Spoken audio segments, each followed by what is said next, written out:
corner, that is Victor, who's unfortunately hidden by Reed's feet. But again, that is the orientation of the crew inside Orion right now. Now, earlier this week, the crew got to stick their patch on a wall just outside the suit-up room. We can play that video there now. You can see that crews have been doing this as part of a pre-flight tradition again. Wow, Reed just making sure that thing won't come off. Flat. And so now Victor is signing there, followed by Christina, and then Jeremy. That's a fun tradition, and your patch is up there too. It is. Yeah, ours is on the left-hand side there. Yeah, it's a fun tradition. This is a really fun day too. You know, they did this a couple days ago, but it's just another step that makes it a little bit more real that you're going to be launching soon.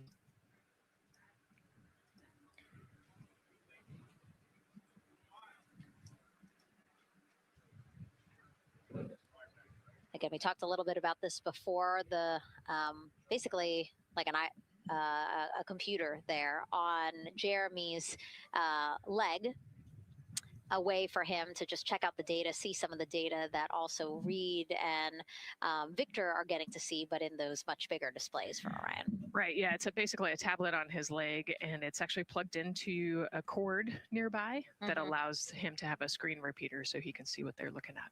And it looks like he's taking notes. Can you talk a little bit about what that is? It's part of, all of them have like a little procedural book, right? Right, yeah, so they have what we call a knee board, and they'll have blank pages to take notes on. They might have a cue card or procedures, or they can be kind of custom built to what each crew member wants for their knee board. This mission, of course, built by people and companies in all 50 states, as we've been saying throughout the broadcast, and with our international partners as well. Let's take a look at some of the people playing such a big role in today's test flight. What we're doing here is a collaborative effort of hundreds of thousands of people. This is about the parts, the hardware, the software, the services, all coming together to make that mission possible. My dream for this space program is that we would not just push the boundaries, but that we push them together. And liftoff of Artemis 1. We rise together back to the moon and beyond. It takes a team to do great things. And Artemis has an incredible team. We have international partners. We have commercial partners and industry partners. It takes unity to accomplish great things. And that's what this mission's all about.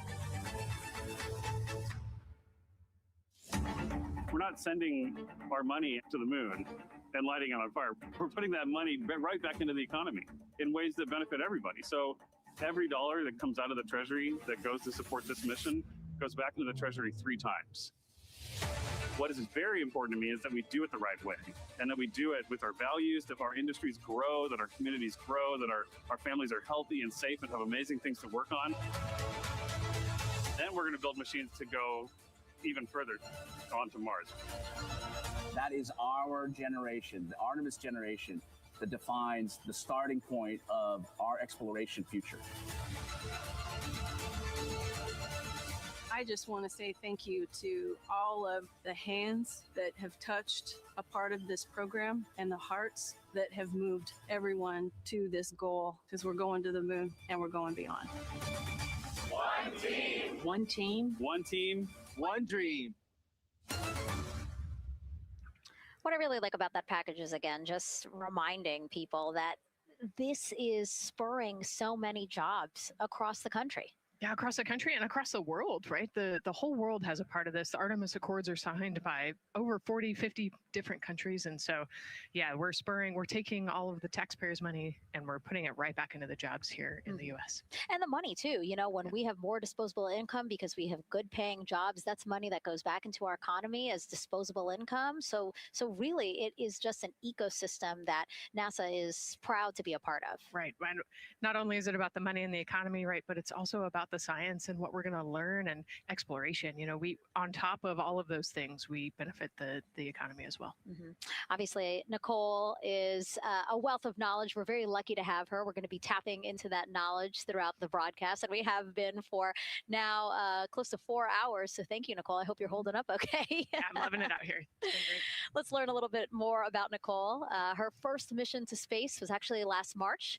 She launched from here at Kennedy Space Center as pilot of NASA's SpaceX Crew 10 mission to the International Space Station. And what a beautiful launch that was. She spent 148 days in space conducting science experiments that could benefit us on Earth. For example, one studied the physics of liquids, which could help researchers deliver medicines more effectively. She also conducted an almost 6-hour spacewalk to help upgrade the orbiting lab's power system. Nicole is a lieutenant colonel in the U.S. Air Force and flew one of its most advanced aircraft. She was born in San Diego, California, and is a twin. That's a cute photo of the two of you. Oh, that one too. Young explorers. Yeah. Yes. Yes. That's so great to just see how far you've come. Again, I think that speaks to what we've been saying. Like, just if you're passionate about something, go for it and see where that takes you. Yeah, I think that's a great example. I was a serious little kid with really high goals and just kept working hard and never got bumped off the path and ended up here. I think it's a testament to the human, like we talked about, if you're willing to work hard, be a good team player, you can really get anywhere you want in life. And that's what I love to talk about. Christina has mentioned similar things. And so it's been kind of a theme for the day. Yeah, definitely a theme for the day, a theme for the team. The team has said the same, the crew has said the same sort of things. So absolutely, Nicole, thank you so much for being here. And hopefully only a little bit more until launch today. Hopefully. So today's Artemis 2 test flight will mark only the 7th time NASA astronauts will launch on a new NASA spacecraft designed for crew. And then controlling the flight will be Mission Control in Houston. Our Gary Jordan is inside with flight controllers. Hey, Gary. Hey, Megan, you are right. This is a significant milestone, and we may be putting the names of a few more astronauts in the history books today. The Artemis 2 crew is set to launch today. Will join a select list of humans to fly in a spacecraft for the very first time. And Artemis 2, like missions before it, is a test mission. During ascent, the crew and the teams here in the room are prepared for a variety of scenarios. Some of these will be called out directly by Capcom Stan Love during ascent, and some are a little more subtle. These calls can be split into 2 categories: alternate main engine cutoff or MECO targets and aborts. First, there are 2 alternate MECO targets, or AMTs. These note milestones to give flight control teams and astronauts an idea of what would happen after that moment should the core stage lose one of the main engines. First is AMT low. You won't hear it called out by the crew or Capcom, since this happens right at liftoff. If the core stage loses one engine at this moment, an abort once around option could be made at main engine cutoff, meaning the crew could target a splashdown in the Pacific. The second is AMT high, which will be called out by Capcom's Stan Love around 22 seconds. After this moment, if the core stage loses an engine, we can still pursue an alternate mission in low Earth orbit to accomplish some of the test objectives. And at about 5 minutes, 16 seconds into the flight, you'll hear the call 3-engine press. This is a good moment. After this point, if the core stage loses an engine, we can still make a nominal main engine cutoff and pursue a moon mission as expected. Again, these MECO targets give the flight control teams and crew an idea of what lies ahead should one main engine be lost, but assumes we are otherwise continuing to a main engine cutoff target. This differs from an abort, where the Orion capsule separates from the Space Launch System prior to the planned separation time. There are abort options at every moment that integrity is attached to the Space Launch System, from the pad to more than 3 hours into the mission. During the first 8 or so minutes of powered flight, there are 3 abort options. First is the use of the launch abort system, which you see at the very top of the rocket and here in the White Room, where the hatches open and teams are working to close it. This particular abort capability can be used from here at the pad through roughly 3 minutes and 22 seconds into the flight. Next is an untargeted abort splashdown, or UAS. This uses Orion service module engines to escape the SLS and becomes available immediately after the launch abort system jettisons. Third is an abort once around, or AOA. You'll hear a Capcom Stanlove call AOA open around 7 minutes 30 seconds into the flight. This also uses the service module engines, but the burn profile is a bit different to aim for a splashdown in the Pacific after one trip around the Earth. NASA's expedited recovery teams are staged off the coast of San Diego to get to the crew and integrity quickly for this abort option. An AOA option continues to be available until solar arrays are deployed on the Orion service module a little more than 30 minutes into the mission. At this point, an abort to orbit or ATO option becomes available until separation from the upper stage around 3 hours and 23 minutes. Mission profiles can vary depending on when an ATO is executed in that window, but with power being drawn from solar arrays, it buys more time for astronauts and flight control teams to make decisions and stay in Earth orbit, return for a splashdown, or continue to the moon. The Artemis II crew and flight control teams are well trained on all of these scenarios, and the calls you'll hear to the crew on Orion to Earth may help them be in a ready state for whatever challenge may come their way. At this time, we're not tracking any significant issues here in mission control in Houston, Texas. That would be showstoppers for today's launch. We're continuing to, of course, monitor the countdown along the way and make sure all systems are go for when we reach T0. With that, I'll send it back to you, Megan, at the Kennedy Space Center. All right, we are ready for another reading if you are ready over there. Yes, sir. CBA is steady at 2,600 PSI. All right, copy that. And you know, the more times we ask you to do that, the closer we get to launch. So that's a good thing. Copy. You heard it there from NASA Test Director Jeff Spaulding.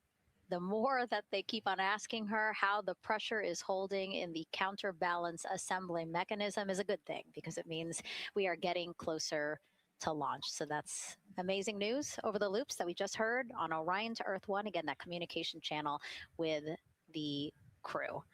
But now I want to get back over to Daryl with the launch team. He has an update now on the flight termination system that the team was tracking. All right. Thank you very much, Megan. And we're getting an update now from the launch team as we speak.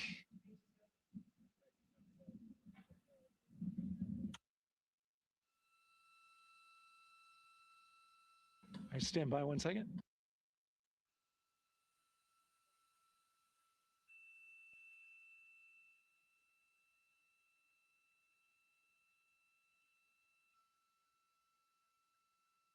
Okay.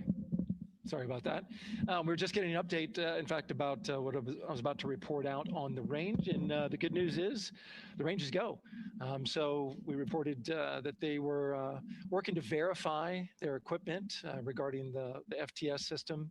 And they asked for a little of that verification work to be done by one of the FTS engineers here in the firing room. He went out to the VAB to get some legacy hardware to help out with it.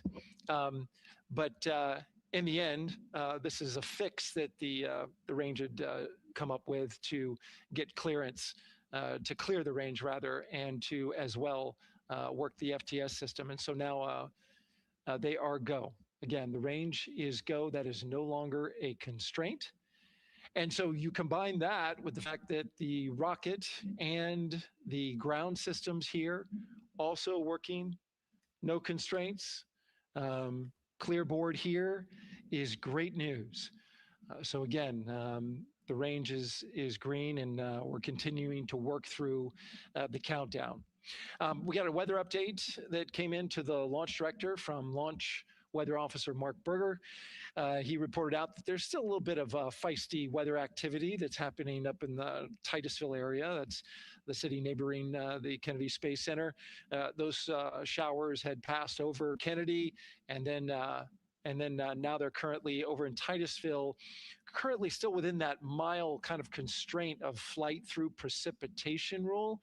But we're still far enough from the window that it looks like it won't be an issue. And in fact, we're seeing some good sunlight now breaking through onto the launch pad. As you can see, it's actually shining on the other side of the rocket here. But to the west, we're starting to see some of that clearing that was forecast. And so the launch weather officer held his forecast for 80% go for flight during our launch window tonight, which, as a reminder, is 6:24 p.m. Eastern Time until 8:24 p.m. Eastern Time.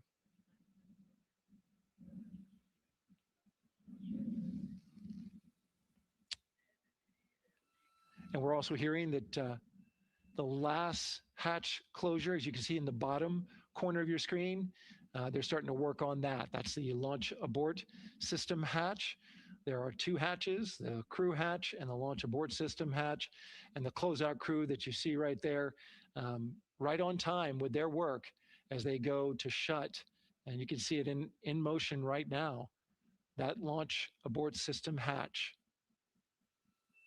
That's the latest from the firing room. We'll send it back to the host desk. Thank you so much, Daryl. Great news all around. And yes, we did just see them close the last hatch. And now we are looking at a live view of Banana Creek. Lots of people there, I'm sure, relieved to hear that that issue with the flight termination system has been resolved. And we are go for launch. Go for launch from the range, go for weather, and go from all of them, I would imagine. Yes, it's going to be exciting. The crowd is building. And as Daryl said, you can start to see the sun poking out here, and we can see all the clouds are moving north and moving away from us. So it's all good news. And so as we know, we have our Leah Martin down there at the Banana Creek viewing location, and she's standing by with some other guests.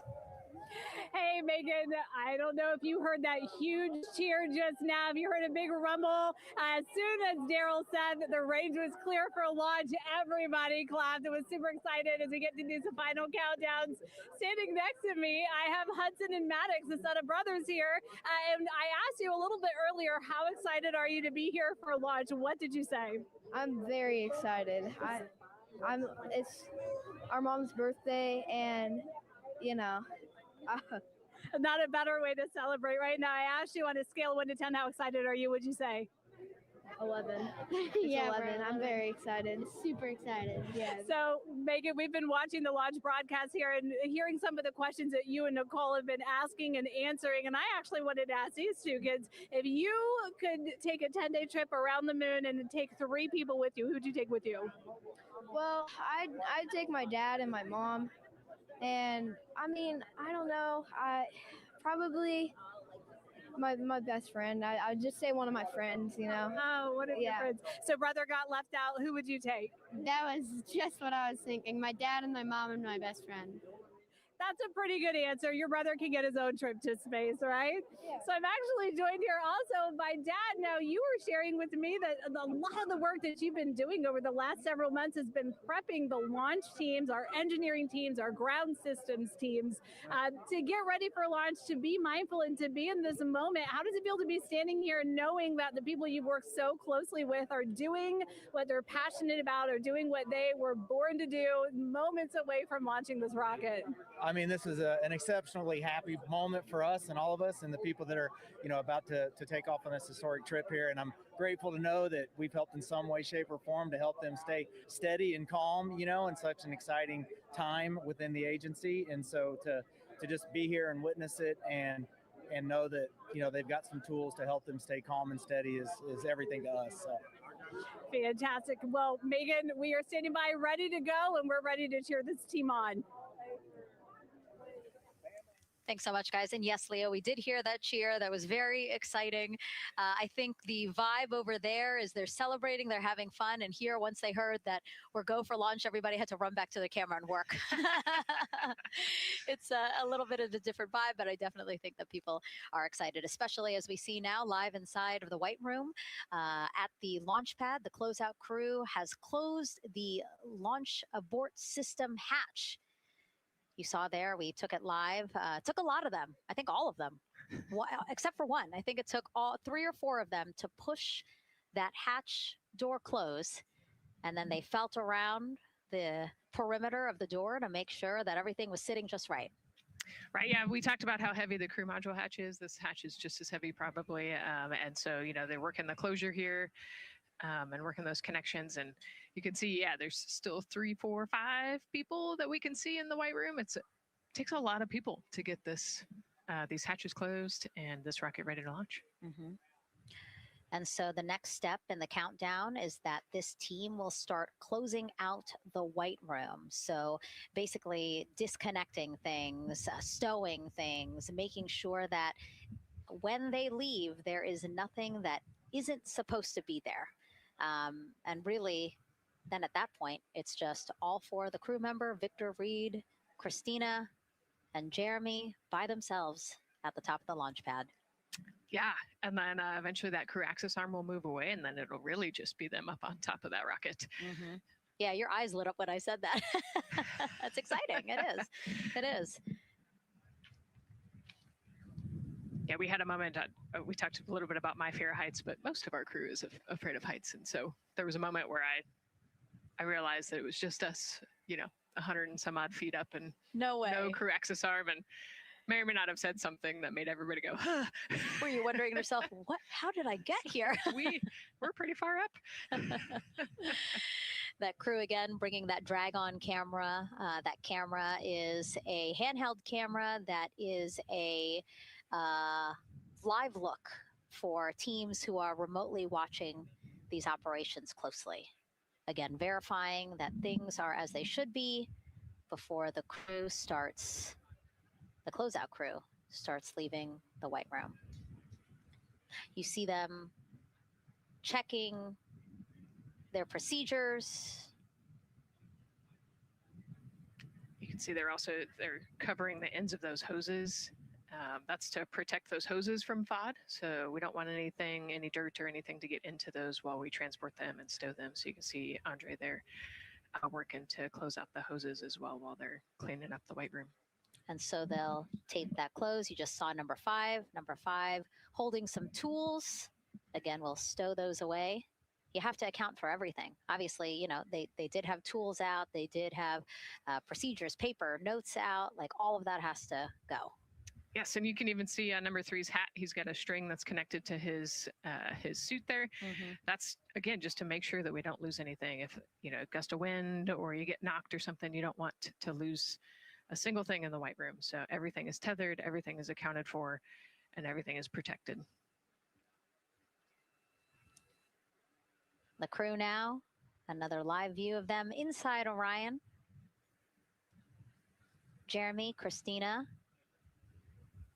and Reed and Victor on the right side of your screen. What do you think they're thinking right now, Nicole?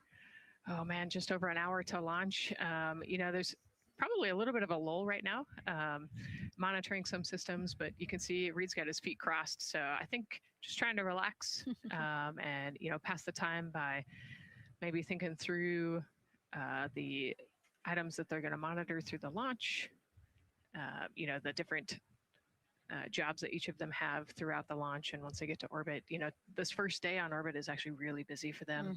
Mm-hmm. They've got, 2 burns that they have to monitor. They've got to get the system set up, and they've got to get the cabin set up. So there's a lot going on in the next 24 hours for this crew. I think they've got a couple sections where they get to take a nap, but I don't think they get a full night's rest for quite some time. So, yeah, going through what's next. And so as we say that, I mean, imagine what it would be like to live in a spacecraft for 10 days. Let's take a look at what life will be like in Orion. Artemis 2 is our first crewed mission back to the moon since the Apollo program. A lot of the focus of Artemis 2 is really checking out systems to be sure that we're ready and well positioned for continued human exploration.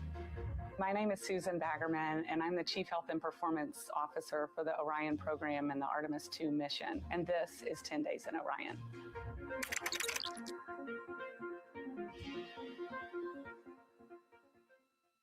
For this mission, the crew will launch in the Orion spacecraft on top of the Space Launch System rocket, or the SLS rocket. Once they've launched and achieved orbit, they'll continue on checking out many of the different critical Orion systems, check out some of the critical medical systems, and be sure that we understand how the crew would do that successfully within the volume of Orion. We also have, of course, systems to feed the crew. They have a potable water dispenser that they'll check out. And then we also have a food warmer, kind of looks like a suitcase that the crew can use to heat their food. They're also going to check out the flight wheel system. We'll have the crew perform some initial exercises. Part of that is to ensure that the flight wheel is actually working, but part of it is actually to be sure that our environmental control systems are actually working. For sleeping, the crew will sleep in sleeping bags. Some crew members like to be very tightly bound up, and some like to float very free. They'll use the toilet for the first time and be sure that it's able to flush. While they're on their journey, they'll do some testing that they quickly don their suit just to be sure that we would be ready in the future for an emergency. They'll also check out our radiation shelter. If we were to have a solar particle event, we would be asking them to take stowage out of the stowage bay and put it in some specific locations on the vehicle, basically for it to serve as shielding.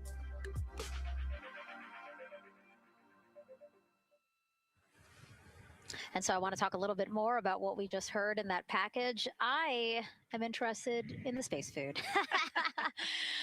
So Reed, Victor, Christina, and Jeremy have a pretty big menu to choose from, so that's really cool. We're actually going to pull up a graphic now that kind of shows you some of the food that they're going to have with them on their 10-day journey around the moon. We know of more than 10 types of beverages. There's coffee, a mango peach smoothie, apple cider, lemonade. So those all sound delicious. And now I've just remembered I haven't eaten lunch. They're actually not too bad. I actually have a mango peach smoothie with me today. No way. Yeah. So you can see they come in these little packets here, but it's just kind of a dried powder that you add water to. So this would actually, you'd add 175 milliliters of water and let it sit for 2 to 5 minutes, and then you can stick a straw in it. You saw in that package, they put a straw on the top septum portion there, and then you can drink it. And so this is the packaging. This is food that you brought up with you, or that you had while you were at the ISS. Yes, yeah. Actually, this is all food that we have available to us on the standard, what we call the standard menu on the space station. And so, actually, the graphic there showed quite a bit of the standard menu that they're going to take with them. So, yeah, let's pull space it back food up, is space actually. food. Yeah, we can use the food that we have been using. You know, our food lab at Johnson Space Center actually creates that food, and then they stabilize it and they package it for us and everything. So they do a really wonderful job out there. We've got different types of food.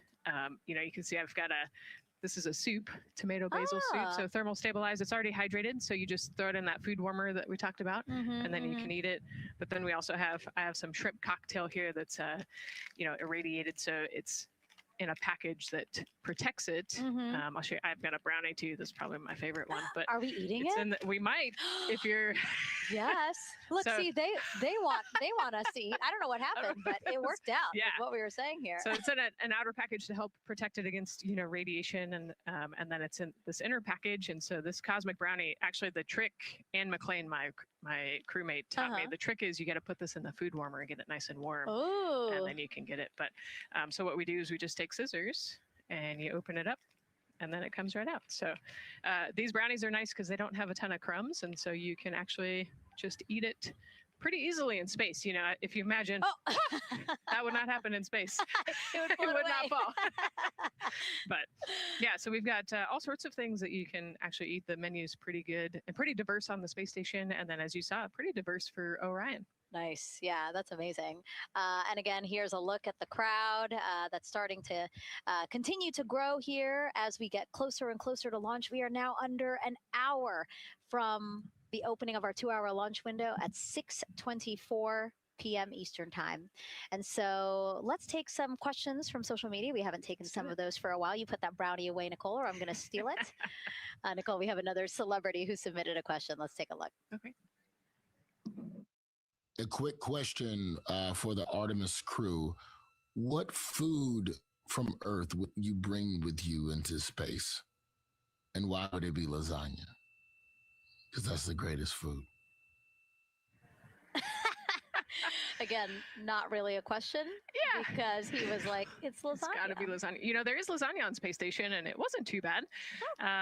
Probably not my favorite food of all, but yeah, lasagna's not a bad option. It's a high calorie meal. If you're trying to, you know, carb load for a spacewalk or something, it's a great option. Yeah, I remember Christina saying that her favorite food on the menu, and actually, she was saying that she was getting in trouble because people kept on saying, you can't eat mac and cheese every day, Christina. You know, we mentioned the mac and cheese and brisket earlier. Man, I would put those two on a tortilla. That would be great. That sounds delicious, delicious. Well, thank you so much, everyone, for sending in those questions. For everyone from a 5-year-old that we got a question from to all the way to Roy Woods Jr. there, a comedian. So thank you so much. And if you're just joining us, welcome to the Space Coast of Florida, where we are counting down to liftoff of Artemis 2. You see a beautiful aerial shot there of our rocket on the pad. For the first time in more than 50 years, we are sending humans to fly around the moon and back, and we're taking you all of you with us on this next chapter of human spaceflight. I'm NASA's Megan Cruz, and this is NASA astronaut Nicole Ayers. Great to have you here, Nicole. Yes, this has been a beautiful day. Excited. We're continuing to march towards this launch. Yeah, and if all goes as planned, this crew could travel farther from Earth than any other humans before them and see parts of the moon no one has ever laid eyes on. How exciting. Yes. Exciting is an understatement, I think. That's true. We're going to see the far side of the moon for the first time by humans in a long time. It's important.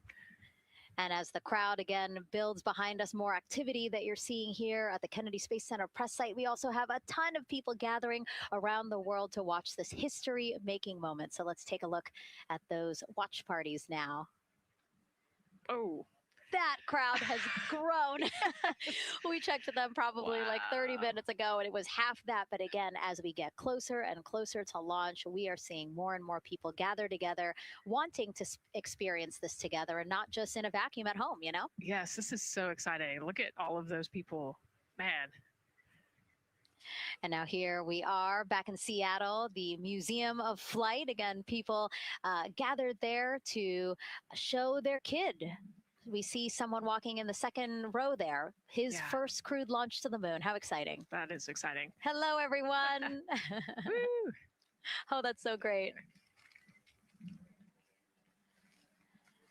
And now let's get you up to speed on what's happened so far. Again, we are now within an hour of the opening of our launch window. So what has been happening so far today? Well, a lot. After waking up and grabbing a bite to eat, our Artemis 2 crew suited up inside the historic crew quarters, a tradition that dates back decades. Teams helped them into their custom Orion crew survival suits, and just like other crews before them, they gathered around a table for a card game to pass the time, but to also burn off any lingering bad luck before they walked in the footsteps of every NASA astronaut launching from Kennedy Space Center since Apollo 7 in 1968.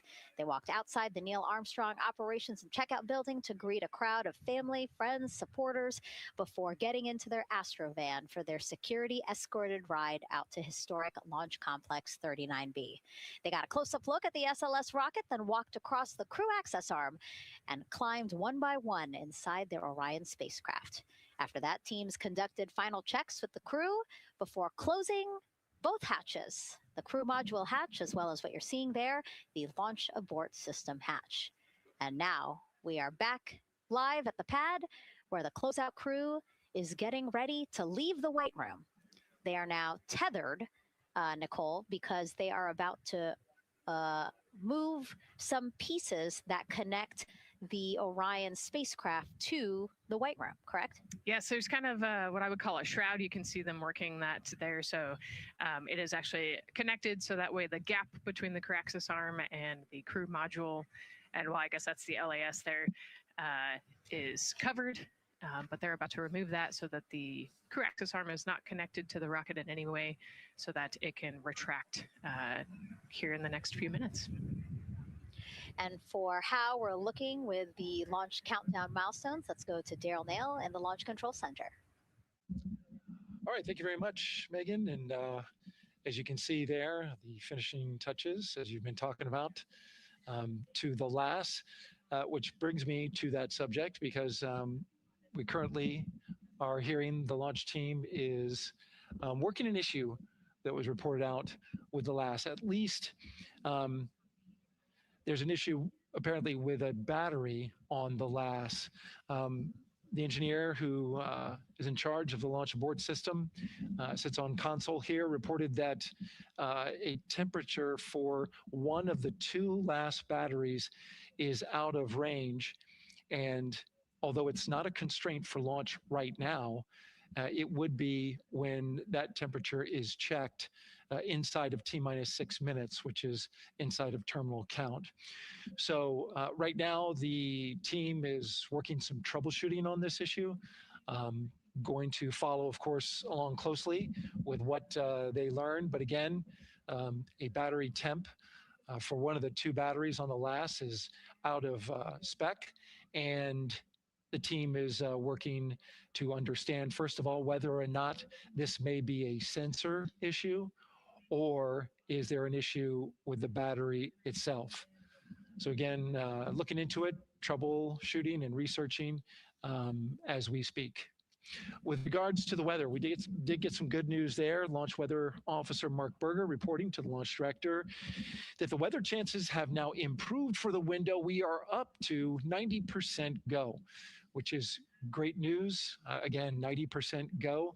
That is up from the 80% that we started when we had the first weather forecast come out officially 3 days ago. And so that is great. And for anybody who's here in the launch area knows that is certainly viewable. They can see that by just looking up. So we're getting some good clearing as forecast. And then just a reminder for those people who are watching the launch from the nearby area that if you're watching on an internet-enabled device, just remember that there may be a little bit of a delay. Can't tell you how much of a delay, but since it's on an internet device, sometimes this broadcast might be a little behind what you're actually seeing. So just keep that in mind as you are watching. Don't wait till the last second to run outside if you're inside your RV or your camper or your house. That's the latest here from the firing room. Of course, we'll keep track of that last battery issue. We'll send it back now to Megan and Nicole at the host desk.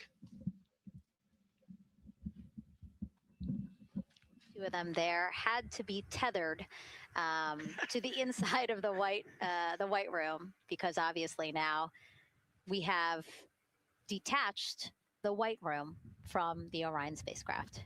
Yes, that view is quite something. Yeah, spectacular. Yep. Oh, no, I'm sorry. I forgot. Nicole's scared of heights. An astronaut afraid of heights is actually not uncommon, as we've learned today. But yes, so obviously, again, things proceeding as we march closer to the opening of our 2-hour launch window at 6:24 p.m. Eastern Time. Again, the closeout crew just finishing up those last couple of things they have to do before leaving the white room and then leaving the pad, leaving only the 4 Artemis 2 crew members inside the spacecraft by themselves at the pad. Yeah, and then we'll be curious to follow the battery issue on the LAS as well. I think sometimes it's just a sensor issue, sometimes it's a battery issue. So hopefully they figure that out quickly. Mm-hmm. And so if we can take a shot of the crew inside the capsule, if one's available, why don't we talk a little bit more about each of them? So we have Artemis 2 Commander Reed Wiseman, Baltimore native, and he's actually, you see his feet in that shot there from inside Orion. He's been in space once before as flight engineer for Expedition 41 aboard the International Space Station from May through November 2014.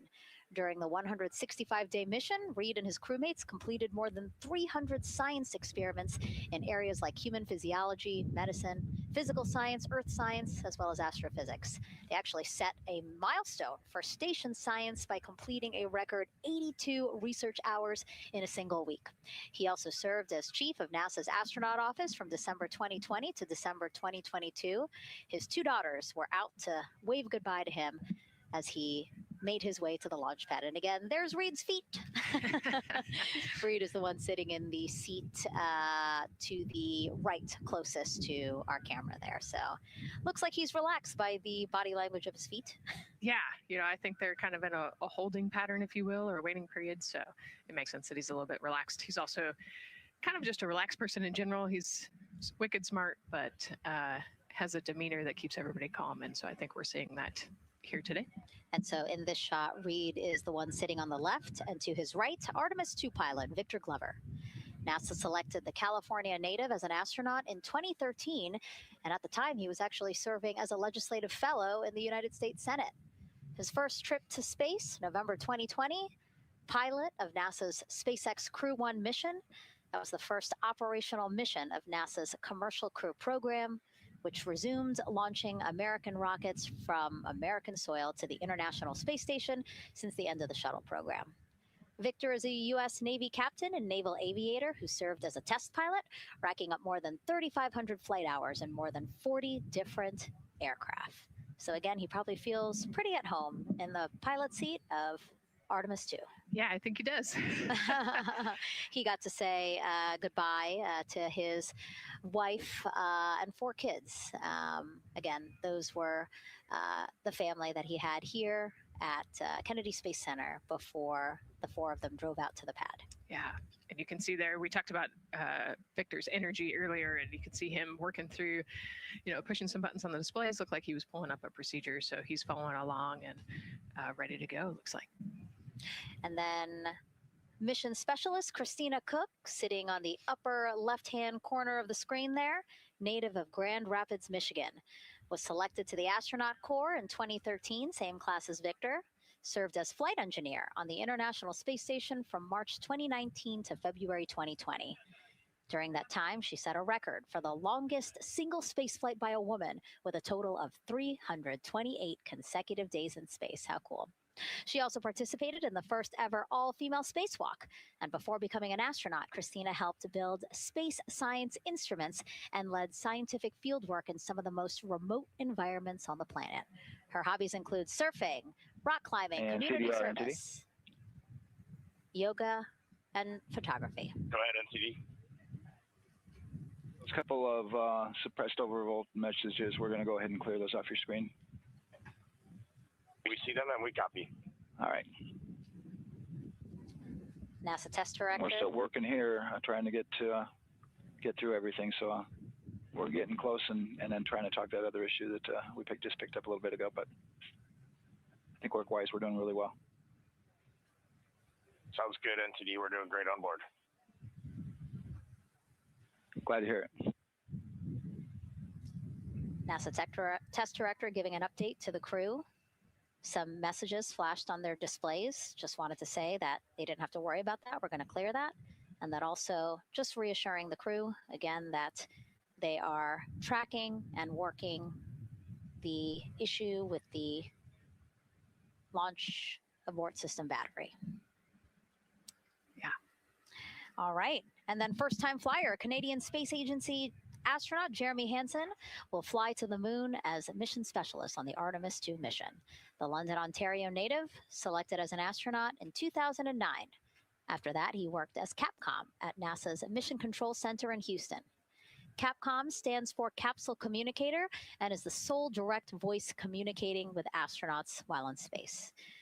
Jeremy also participated in training exercises, really cool ones like living on the ocean floor off the coast of Florida to simulate deep space exploration for a week. In 2017, he became the first Canadian to lead a NASA astronaut class.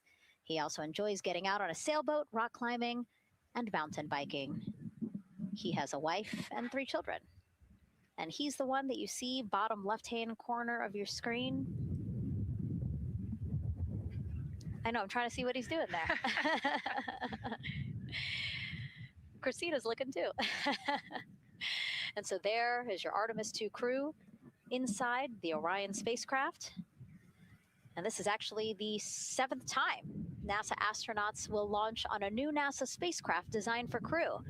And if you're wondering about the first 6 crewed test flights, here they are.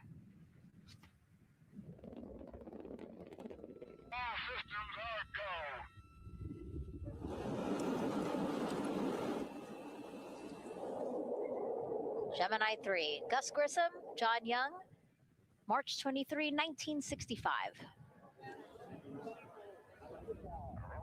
Apollo 7, Wally Schirra, Don Isley, Walt Cunningham, October 11th, 1968. Space Transportation System, or STS-1, John Young, Robert Crippen, April 12th, 1981. Then NASA's SpaceX Demo 2, Doug Hurley, Bob Behnken, May 30th, 2020, followed by NASA's Boeing crew flight tests, For their historic Butch Wilmore, Sonny Williams, June 5th, 2024. And now, Artemis 2 with Reed, Victor, Christina, and Jeremy. It is really surprising, honestly, to hear that through all these decades, through all these launches we've had, this is only our 7th new vehicle that we're testing for crew. Yeah, you know, we have so many different missions that we think about and we talk about, but really 7 vehicles that we've tested and that we're flying. You know, I like to think of spaceflight really as a permanent test, right? We have, you know, hundreds of missions or so. You know, an airplane that gets tested and then flown has thousands of data points. And so really spaceflight is always going to be in the test field. And I think it's important to remember that, especially as we put humans on rockets that we never have before, or for the 7th time we start a new vehicle and a new mission. Just getting word now that White Room closeouts are complete. And so the closeout crew is preparing to leave the pad. It's exciting stuff. We are making good time, and the closeout crew is doing really well. 41 minutes, 43 seconds and counting until the opening of our window. And Artemis 2 is a 10-day mission that will send the 4-person crew on a journey around the moon and back to Earth. It will be a critical step towards future lunar and Mars missions.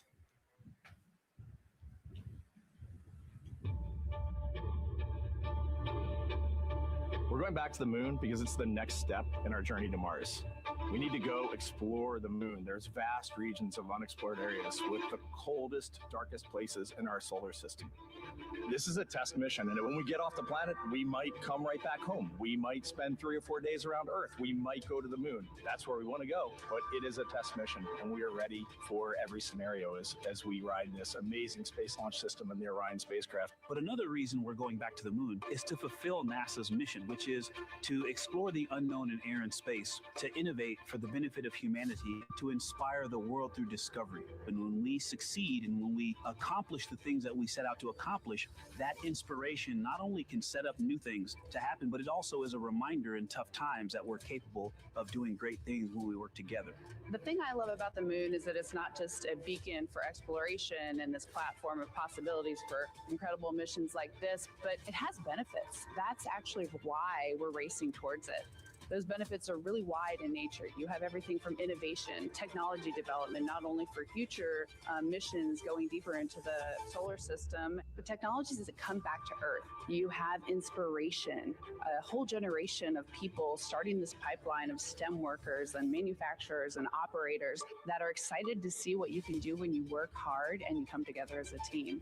When I think about the 4 of us flying around the far side of the moon, seeing that Earth rise, taking images and video and sending them back to you, the feeling that I have inside is hope.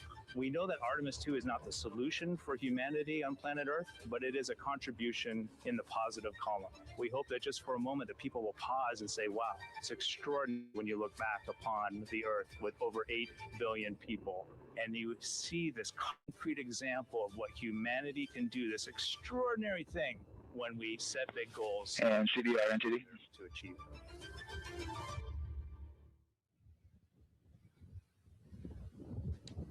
And so Mission Control Houston will control the flight of Orion after a liftoff here at Kennedy Space Center. Here's Gary Jordan, who's embedded with that team. Gary, you might have to pause because we did just hear a call out to the commander in Orion. Will do, Megan. I think that was Commander Reed Wiseman responding to prepare for some of the next steps. We are now holding at the T-minus 10-minute hold, expected a 30-minute hold. So we are well on the countdown. We are well on the timeline to meet this L- time and launch towards the beginning of the window, but continuing to track progress along the way. Again, I'm here with the Artemis 2 flight control teams in Mission Control Houston. The team in the room behind me has been monitoring the countdown and verifying their own mission-specific launch criteria of the Space Launch System, the Orion spacecraft integrity, and its crew. During the final poll before launch, if all looks good, From each of the flight controllers in this room, Flight Director Judd Freeling will report a go for launch from Houston Flight. Upon liftoff, teams here take control of the mission and communicate with the crew while they fly on the Space Launch System. This phase of flight is highly dynamic, and each console position has a dedicated and important role of looking after critical systems. You'll hear calls from Capcom and NASA astronaut Stan Love in this room to the Artemis II crew as milestones are reached during the more than 8 minutes of powered flight on the core stage. Liftoff and ascent are just the beginning. This room will be staffed around the clock over the next 10 days to oversee every moment of the mission through splashdown. Here from the Johnson Space Center, we'll be streaming the mission live 24/7 so anyone can follow the crew's journey, take peeks inside the spacecraft, and share the experience of a lunar flyby with astronauts looking down at the moon's surface. Teams here have been rehearsing tirelessly in simulations to throw every conceivable and inconceivable scenario their way. We are ready and eager to begin the Artemis II mission. Still milestones to come as we continue the countdown, but we'll be right back with you during the ascent phase of today's flight. With that, Megan, I will send it back over to you at the Space Coast. Thanks so much, Gary. Under 37 minutes until the opening of our 2-hour launch window, 6:24 p.m. Eastern. I've never been more excited for a time. But why don't we send it back over to Megan Carter with the Moon Board to learn more about what happens after ascent. Absolutely. I am definitely also getting excited. Things feel like they're starting to pick up a little pace here. A lot is about to happen within the first 10 minutes of launch, but what happens after those first 10 minutes? Let me take you over here to my mission map so we can kind of jump ahead and let me explain a few things. So our main engine cutoff is going to stand for MECO, and that is essentially where the rocket's job is done, and it is then going to turn the propulsion duties over to our ICPS. That stands for Interim Cryogenic Propulsion Stage. Don't try and say that too many times fast, but the ICPS is going to be right here, and that's our in-space propulsion. About 50 minutes into, after about 50 minutes into launch, it is going to conduct that first burn, and that's going to be the perigee raise maneuver.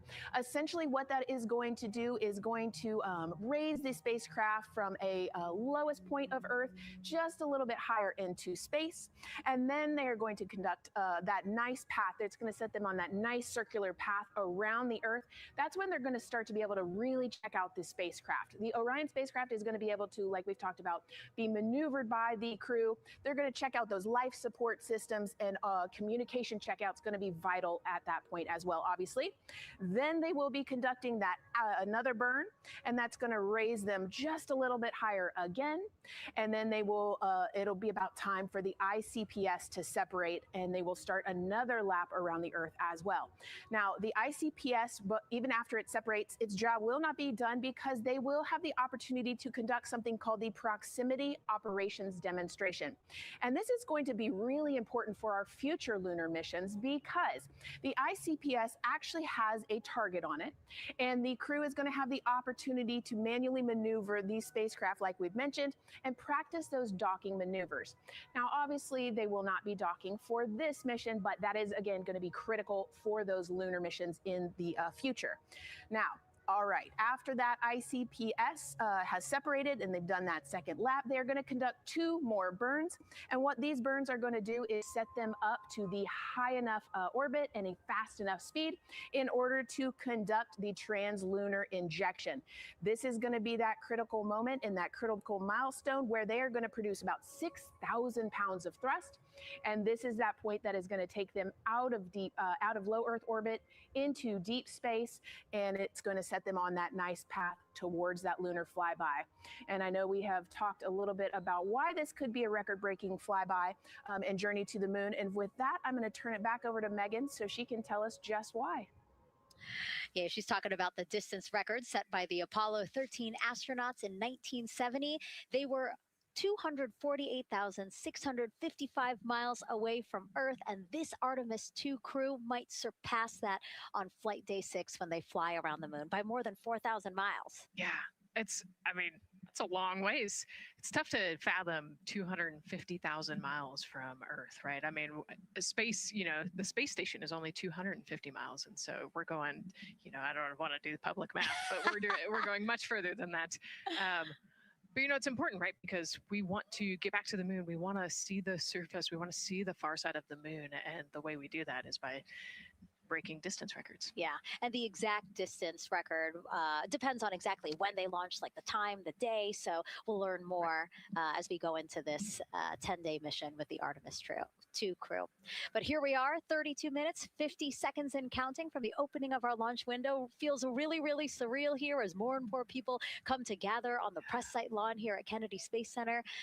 Why don't we take a look at this video that we have here? Some familiar faces who wanted to wish our Artemis 2 crew a safe journey. Reed, Victor, Christina, and Jeremy, you are the real deal. You're flying to the moon for all of us, and we are in awe. You're the true heroes. You are not just astronauts. You are pioneers, venturing deeper into the unknown. But you are not alone. We will be all cheering you on from planet Earth. Hey, I'm Victor Wembanyama, and I play basketball in the NBA. But I'm not only interested in shooting hoops. I'm also interested in shooting stars, dark matter, and all other types of astronomical phenomenon. And to the Artemis 2 astronauts who are shooting for the moon, I wish them good luck and Godspeed. Hi, everybody. I'm Ryan Gosling, and I play a biologist who goes to space to save the planet in the film Project Hail Mary. But the Artemis 2 astronauts are going to space for real, and they will travel farther from Earth than any humans in history. Sending all our best wishes to the Artemis 2 crew. I just want to say how proud I am of each of you and how inspired you make me. But it's not just about me. Your mission is going to inspire future generations of scientists, engineers, athletes, and dreamers to do something that they never thought possible. Hey, it's Roy Wood Jr., and I want to wish the Artemis 2 crew a happy and safe journey to the moon, well, around the moon. To go around, I know what you're doing. You got to look for a parking space. This is to go around the moon, make sure somewhere to park, and then you park journey. Good luck. It's actually a really good way to explain what how this mission builds. Again, we are hoping to land astronauts on the surface of the moon in maybe 2 years. So yes, we are looking around the moon on this lunar flyby mission to see where we might park. Thank you, Roy Wood Jr. Okay, and as we look at this live view of the rocket on the pad, there is a spectacular place here at Kennedy Space Center to watch launch from, and that's the Banana Creek viewing area. Why don't we go back there where the crowd is excited, and Leah has the best assignment ever, talking to people who are super excited about being here for Artemis 2.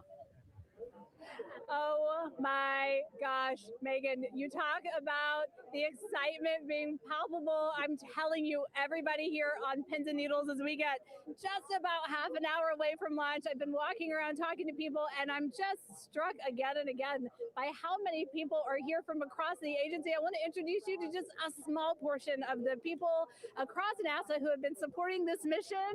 Patty Ortiz, NASA Armstrong Flight Research Center, Orion program. Orion. Kathy Graves, Glenn Research Center, Office of STEM Engagement. David Alexander, NASA Glenn Research Center, Office of STEM Engagement. Jennifer Becerra, Johnson Space Center, the Office of STEM Engagement. Here we go, right back here. Where are you from? I'm from NASA Glenn Research Center, Joseph Panakitis. Joseph, here we go. Wes Furman from APL. Maria Arredondo from Headquarters, Next Gen STEM. Mark Robinson, Stennis Space Center, Commercial Space. Amira Flores, Armstrong, Office of the STEM Engagement. Molly Kearns, NASA Glenn, Space Communications and Navigation. Matthew Pierce, Goddard Institute for Space Studies in New York City. Here we go, and right over here. Lauren Ring, Ames Research Center, Data Integration. So we're coming together. We're one big NASA team, one big NASA family, and we have one major message before we launch tonight. Okay, guys, what are we going to say? 1, 2, 3.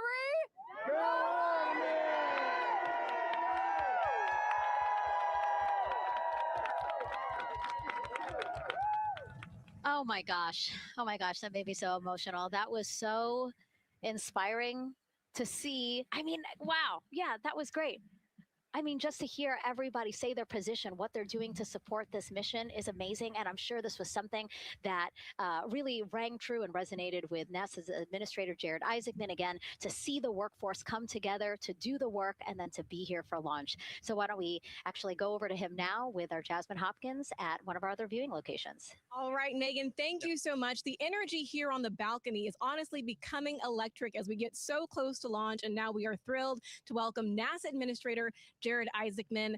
Jared, we're really entering a golden age of exploration. How will Artemis 2 set the pace for the coming years? Well, I mean, Artemis 2 is the opening act, right? This is the test mission. This is getting very comfortable with the SLS rocket, the Orion spacecraft. No humans have ever flown on this before, right? And we're going to put it through its paces. We'll go into Earth orbit for a little bit, make sure Orion's doing okay, and then we are sending them, right? We're going to send them farther into space than any humans might have gone before, 250,000 miles away, and it's going to set up for the subsequent missions. That's why we're going into the golden age of science and discovery right now, because you're going to see a moon rocket launch in 2027 when we do our testing with the lander. We're going to go for the landing on Artemis 4 in 2028, and in parallel, we're going to build the moon base, right? And that is going to be filled with science discovery and tech demonstrations that's going to support the enduring presence we're trying to create on the surface. Absolutely. So honestly, history-making years ahead of us, with Artemis 3 and 4. But first is Artemis 2. What will be our single greatest takeaway from this mission? Well, I'll tell you, I mean, after ignition, to me, the moment that I'm going to be most excited for is splashdown. There's no question about that. Good shoots coming down off the West Coast. But look, I think the takeaway from this is gaining extreme comfort in the Orion spacecraft, right? I mean, this is very different than what we've done for more than a half century, right? I mean, the velocities that spacecraft is going to re-enter at, it's going to be new territory for us. We want to get our arms around that completely. So I would say the performance of SLS plus Orion is everything on this one. We want to make sure we do it in as a safe way as we possibly can, understanding what we are undertaking right here, bring our crew back, learn as much we can from the vehicle, set up for Artemis 3 in 2027. Right. And Administrator, we've actually had a pretty young audience today here, some kids running around the balcony. How do you hope Artemis 2 inspires that next generation? I talk about this all the time. One of our overarching KPIs that we should always be tracking is the number of people living and working in space. Well, what's another strong number 2 on that one? It's the number of kids that are dressing up as astronauts for Halloween, so that they grow up, that they're inspired to want to join in this grand endeavor, whether they come work with us here at NASA or they join in industry, but they're helping humankind venture out farther, pursue all the secrets of the universe. Yeah, I think we'll see a lot of kids dressed as astronauts this year. And finally, Jared, you've really made it a personal mission to get to know the people behind the work at NASA. Do you have any final thoughts, any final words before today's history-making launch? Yeah, well, one, I want to express a lot of appreciation. I'll tell you what, the 4 astronauts on top of Artemis 2 know this. It takes an army to pull a mission together like this, right? Across all 10 of our centers, all of our commercial partners, the international partners that come together to make this possible. My sincere appreciation for everyone who is currently working the mission right now. So getting them ready for launch, that will be watching over them in mission control, recovering this crew when they splash down off the West Coast. I have complete trust and confidence in your abilities. And everybody else who's not directly working on Artemis 2, Artemis 3 is coming up next year. When this mobile launcher gets back in the VAB, we're going to start stacking. Wow, plenty of excitement ahead of us. Jared Isaacman, thank you so much for being here. Thank you. Thanks for being here. Of course. All right. And with that, let's get back to the countdown with NASA's Megan Cruz. Under 25 minutes and counting from the opening of our 2-hour launch window. And take a look at all these people behind us. I literally, every moment I turn around and I see the clock, I am like, oh, wow. Oh, wow. There are more people and less time. Yes, exactly, which is a great problem to have. Yes. Now, this first crewed test flight of NASA's Artemis program coincides with the 250th anniversary of our country's founders signing the Declaration of Independence. Exploration is a part of America's DNA, and it continues now with our return to the moon.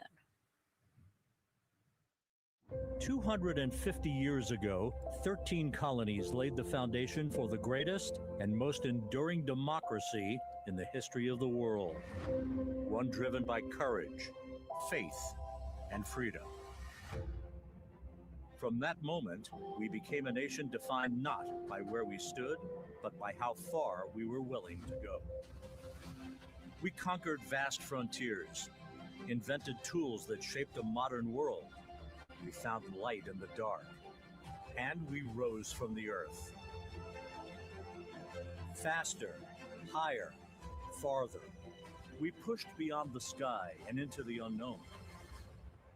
We carried our courage into the cosmos, and we planted the American flag on the moon, the defining achievement of American superiority in space. Today, our curiosity stretches farther than ever. American robots search ancient rivers on Mars. New telescopes unfold to glimpse the first stars. And a new generation prepares to return to the moon, this time to stay. For 250 years, America has carried the light of humanity forward. But American exceptionalism isn't inherited, it's earned. Our greatness comes not only from what we've done, but what we're still determined to discover. Because in every era, across every horizon, America is at its best when it's reaching for something greater. America celebrates 250 years, and we are leading the world into the future.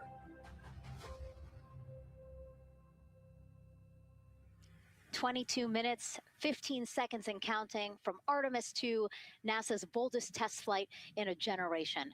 The crew has said this often, that they hope it inspires children around the world. And recently, a group of kids here at Kennedy Space Center got a surprise of a lifetime while watching that rocket roll to the launch pad. So tell me what color it is. And who's going to be on that rocket? We're going to be on that rocket. I could make it a little bit longer.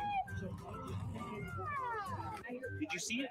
Okay, so everybody's looking at the rocket because it is kind of cool and impressive. One of the coolest things happening over there right now, though, is it's on top of a giant tractor. Doesn't all food come in like tubes? It's in these like little plastic bags. You have to like rehydrate it. Sushi. There's not. I haven't seen sushi in space. It's probably hard to keep that corrupted sushi mashed together. My favorite part was this one little girl. She had a question. She patiently held her hand for a long time, and Christina turns to her and says, "Okay, what's your question?" She just goes, "I forgot." It was like, that's a perfect little kid moment. I just wait, are you my mother's cartoon astronauts? What's say that again? Never mind. It's a little hard to say. Go Artemis! These two? Yeah. Yeah. There you go. I like your dabbing astronaut back there. It's just so fun to see the enthusiasm, the energy, and a little bit of chaos. 3, 2, 1. Wasn't that so cute? I love kids and their excitement and, you know, even just being real. Like, I don't remember what I was know. gonna He ask. goes, but I'm glad you're here. Now, here we are, Space Center Houston. The crowd has exponentially grown throughout the day. We started showing you live shots from in there probably an hour ago. And now take a look at all the people there getting ready to witness history together. It's something really special to be able to witness something like this together. Yeah, you know, we've heard from celebrities and officials and kids, and, you know, it's amazing. People from all around the world came here today to Florida to watch. So it's something, it's hard to put into words, just how much support for this mission we're seeing today. And great news too. Remember, the team was tracking an issue with the launch abort system battery. They appear to have cleared that issue. So we are go for launch. Yes, it's exciting.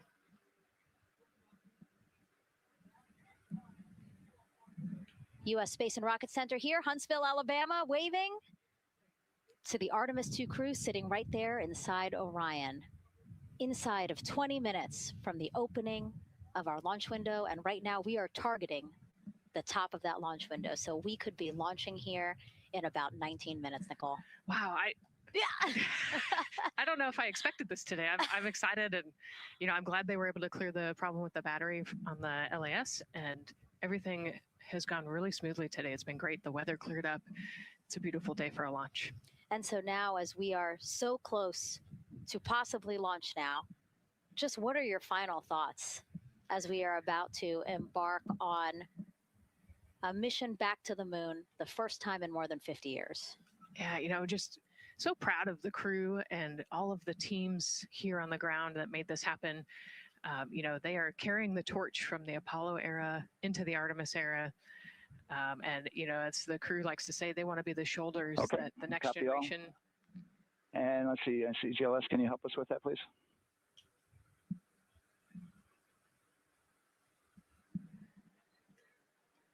They want to be the crew wants to be the shoulders that the next generation can climb on. 001.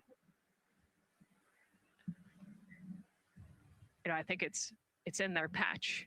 We're going for all. It's in the name of their capsule, integrity, representing humility, and the professionalism of everyone that got them there today. So proud of them. We love them. We're excited for them, and we cannot wait to see what they see. Just leveraging everything we've learned so far as an agency, taking us from Apollo now to the launch pad here, 39B, with Orion and SLS poised to again fly us into the history books. And before we leave you now here at the host desk to get back into operations, we just wanted to answer one question for you guys. We asked you earlier on today, what are you most excited for? And we asked you to go vote on Instagram and Twitch. Instagram, you guys said launch. Twitch, you guys said lunar flyby. So I think you guys will all be very excited since we are now about 17 minutes from the opening of our launch window today. And so with that, as we approach terminal count, let's send it back to Daryl Nail in firing room 1. Daryl. All right, thank you, Megan and Nicole. And just want to give you an update on the launch abort system that you just reported that they cleared. They believe, they're convinced this is an instrumentation failure. So there are 2 batteries on the LAS. The LAS, of course, and with the help of my 2-year-old son's model rocket, Daniel said I could use this, so it's okay. The LAS is right here. It's the tower above Orion. Orion capsule is inside of here. It's used to pull Orion off the rocket in case the rocket something's going on with the rocket, either on the pad or in flight. 2 batteries are bad. Well, I'm sorry, one of the 2 batteries reported an out-of-family temperature, and it was very much out of family. And so they checked their data going back into the vehicle assembly building where they recharged the batteries and worked on them. And they have good, solid data, they reported, that tells them that this is an instrumentation failure, that there's something wrong with the sensor. And so they took it before the mission management team, which has to accept the risk, any changes to launch commit criteria, which this would be one, and they all fully accepted it. So now we are clear as far as that constraint is concerned. And one quick thing as we count down now, we are getting into the final minutes before liftoff. There's a 2-hour window. We haven't quite set the T0 yet, but this is a list of the cutouts. There are 150 cutouts that are included for this 2-hour launch window. And that's important. They're in very small print. That's important because there's basically 16 minutes inside this window that they cannot launch. And these are because of small things flying in orbit. There's a lot more things in orbit than there were back in Artemis 1 when we had 35 to 40 cutouts. For that reason, because of these 156 cutouts, they're going to be managing the launch window as we go forward. So they may have to wait out one of these cutouts. They range in time between 2 seconds to 23 seconds, but you'll hear the NASA test director talk through that. We're getting ready to merge that loop from NASA test director Jeff Spaulding.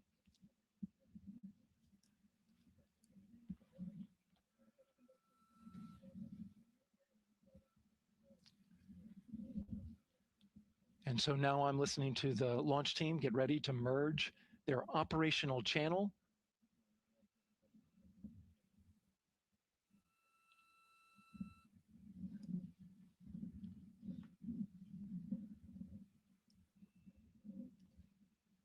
We're now entering one of the most consequential phases of launch day, and that's terminal count, the final 10 minutes. And OTC, NTD, N212 for comm check?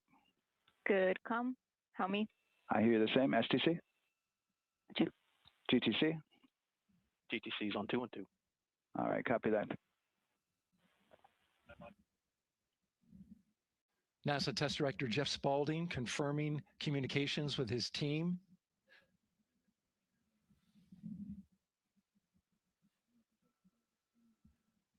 There will be 2 polls that we'll hear.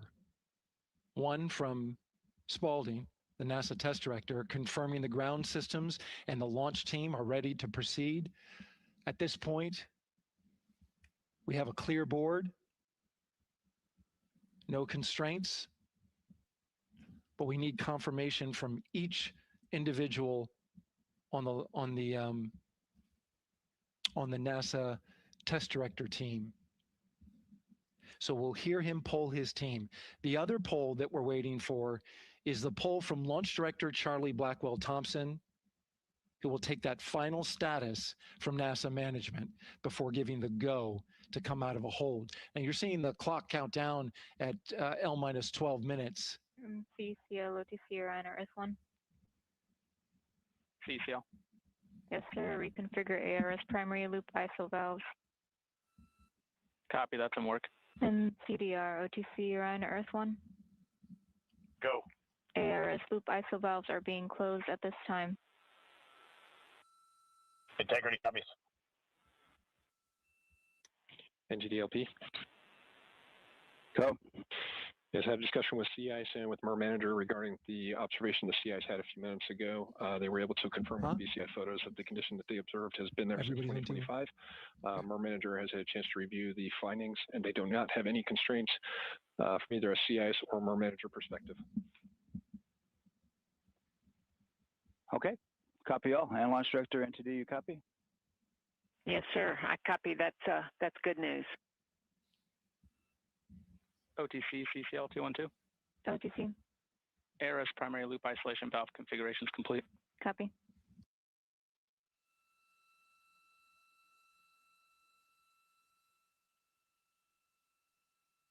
And CGLS NTD, cancel pending, please. TLS copies, and that's complete.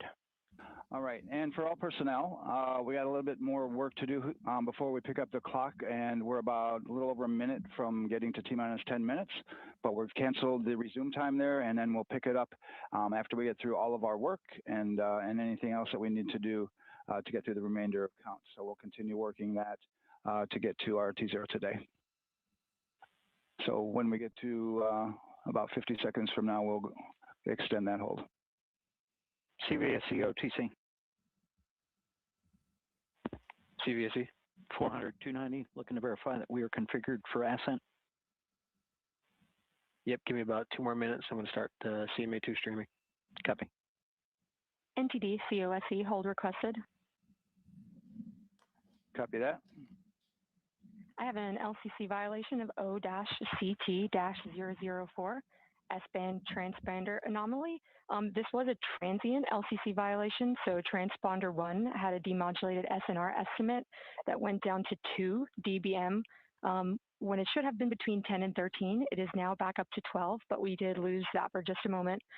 It does not appear that we lost our bit sync or carrier lock, which would be indicative that we lost our lock with the vehicle. So at this point, recommendation would still be go. However, we do have a pre-planned contingency procedure if we want to look at that. But again, this is transient, so we're back in a nominal range. All right, let's see, LPE NTD. Yeah, we're not seeing that hit. So I guess the question for COSC, was that less than 3 samples? Is that below our persistence? Stand by, let me look. It did look like it did persist for several seconds on mine, but let me take a look at the number of samples.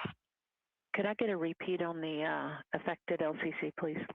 Yes, ma'am. That's going to be O-CT-004. Thank you.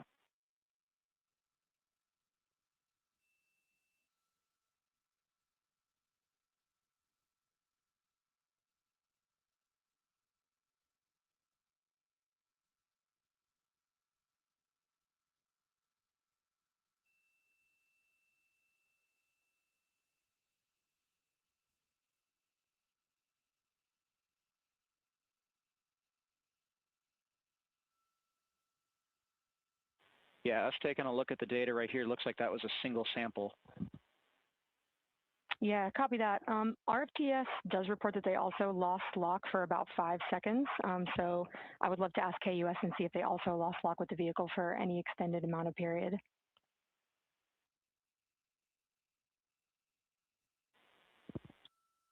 And COSE, while we're doing that, these are 1/10 hertz measurements, correct? So we would have had to lose it for over 10 seconds to get a second sample? Yes, sir, that's correct. It is 1/10 hertz. Yeah, so from our perspective, the allowance is effectively up to 30 seconds, up to 3 samples based on the 1/10 hertz. This is not an LCC violation, I believe. Yes, sir, I would agree with that at this point. Copy that. We're checking with KUS on 232. I don't think they have 212 access. We're trying to verify, but it sounds like they have a loss of lock as well. About 2 seconds. Okay. And I guess for both KUS and COSE, do we have lock now? That's affirmed. We do have lock for COSE.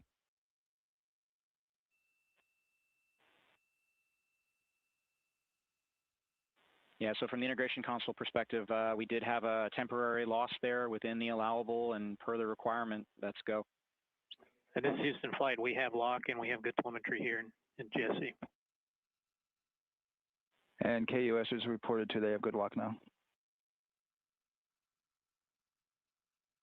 So with all of that, OSC, then are we in a go configuration per your LCC? Yes, sir. Recommendation would be go. Okay. LP, you concur with that? Yes, sir. LP concurs go. And launch director?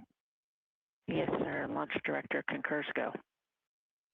All right, and I'm going to go ahead and just verify everybody has everything else complete, launch director, and if we do, we'll be ready to pick up the poll at that time, unless there's something else that you're aware of. No, sir. Let's verify all our work is complete, and I would like one last check of our constraints list. All right, let's see. OTC, are you still waiting for ComConfig, or are you? That is affirmed, sir. Okay, is that your only open item? Yeah, OTC, this is CVSC. That 400 step 290 is complete. Copy. Okay, so OTC, you're complete with all of your work? That's affirmed. All right, copy that. STC? STC is complete. And GTC? GTC is complete. Okay, excellent. All right, and LPE, just want to verify we have no open constraints at this time. No open constraints. We have a clear board, sir. Okay, tracking the same here. And launch director, with that, we are clear and ready to pick up the launch readiness poll with your go. All right, sir. I am go for the poll. All right. And for all personnel, this is the NTD conducting the Artemis 2 launch readiness check. Verify ready to resume count and go for launch. OTC. GTC is go. STC. STC is go. GTC. C's go. MCO. CO's go. Safety console. The safety console is go. LPE. LPE's go. RTD. RTD's go. Houston Flight. Houston Flight is go. ROC. ROC is go. And CDR. Cruise go. Copy that. Thank you, Reed. And launch director, NTD, our launch team is ready to proceed at this time. All right, NTD, I copy all. At this time, I'll perform my poll. Attention on the net. This is the launch director performing the final poll for launch, verifying no constraints, and go for launch. EGS, Program Chief Engineer. Artemis Chief Engineers are go. Copy, thank you. EGS, Chief Safety Officer. The Artemis CSOs are go. Copy, thank you. Range weather. Launch weather is go. Thank you, LWO. And Artemis MMT Chair. MMT's go. Thank you, John. And Integrity Launch Director. Good Air was Charlie PLT. Thank you, Charlie. This is Victor. We are going for our families. MS1. This is Christina. We are going for our teammates. MS2. This is Jeremy. We are going for all humanity. All right, Charlie, your Artemis 2 crew is go for launch. Full send. I copy that. Reed, Victor, Christina, and Jeremy. On this historic mission, you take with you the heart of this Artemis team, the daring spirit of the American people and our partners across the globe, and the hopes and dreams of a new generation. Good luck. Godspeed, Artemis 2. Let's go.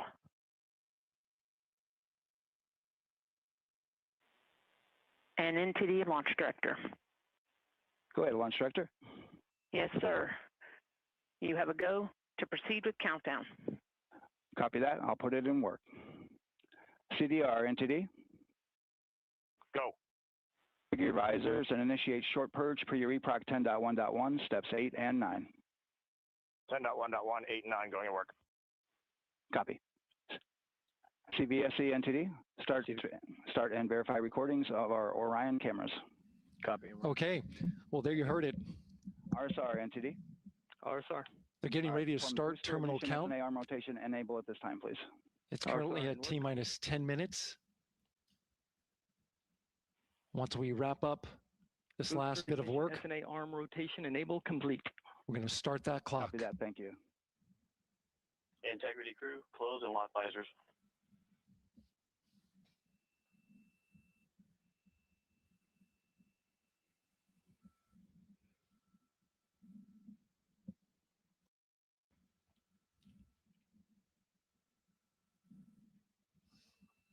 You heard an issue, worked in real time with telemetry lock on the Orion.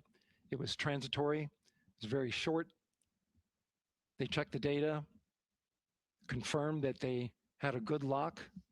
This was with the S-band transmitter on the Orion. Worked through that issue, looked at the data, and cleared it. All with the world watching. Impressive work by the launch team. So we have a 2-hour window, which starts in just a few minutes at 6:24 p.m. Eastern Time and goes until 8:24 p.m. Eastern Time. And ECL NTD will be waiting for your verification on the short purge. ECL copies. And for all personnel, once we get that short purge verification, we'll verify that we are clear to go, and then we'll proceed with the terminal count.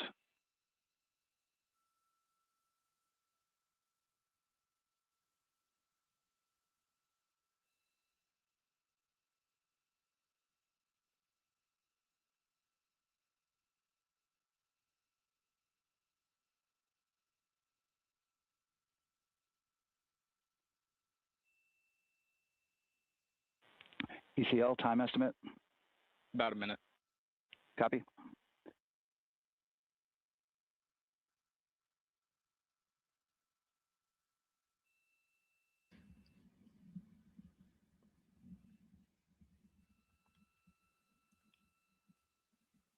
So we're going into the launch window, but not by much, it looks like. Just wrapping up some final work. And once that's completed, you'll hear NASA Test Director Jeff Spaulding ask for the ground launch sequencer operator to go ahead and start the clock. The ground launch sequencer is an application software.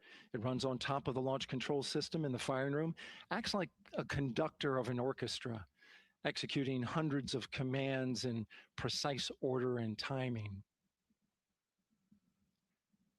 It's all autonomous. NTD CCL 212, short purge initiations verified. All right, copy that. And we're verifying our constraints.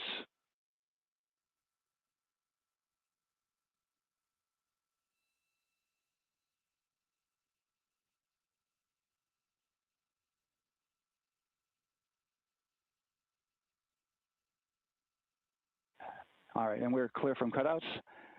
And with that, we're going to resume the clock momentarily. And CGLS, you can resume the clock on your mark.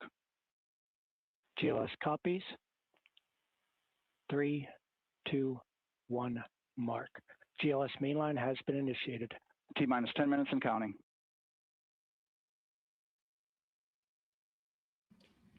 And that begins terminal count. Our new T0 is 6:35 p.m. Eastern Time. 6:35 p.m. Eastern Time.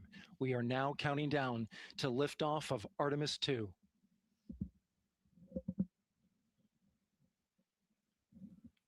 From now on, you're going to hear two voices on the loops. If everything goes nominally, NASA Test Director Jeff Spaulding, who's directly managing the launch team, and Alex Bendelos, the GLS operator who closely monitors the software. He has the ability to stop and restart the countdown.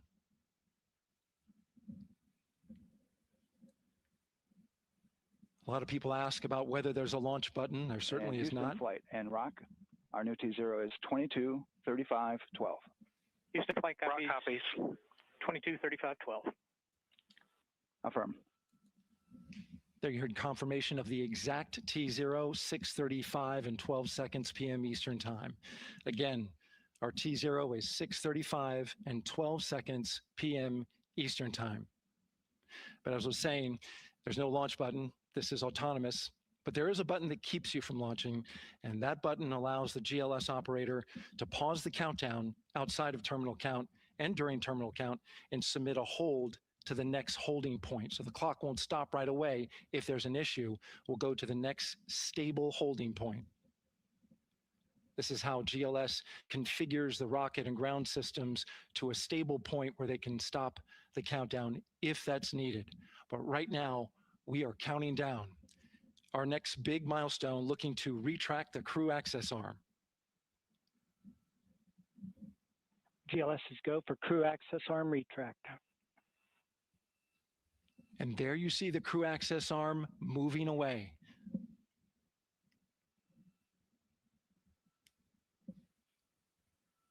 That's the path that the astronauts took to ingress into the rocket.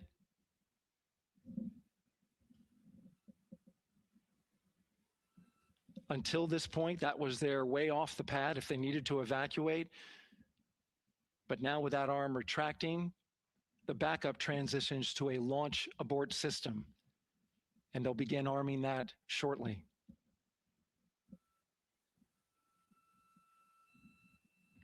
Of course, the launch abort system, great shot there of the crew access arm retracting away. The launch abort system is the tower at the top, and that's what would pull Orion and its crew off the top of the rocket in case of an emergency, whether it's on the ground or in flight. This is critical safety hardware that protects the lives of the astronauts.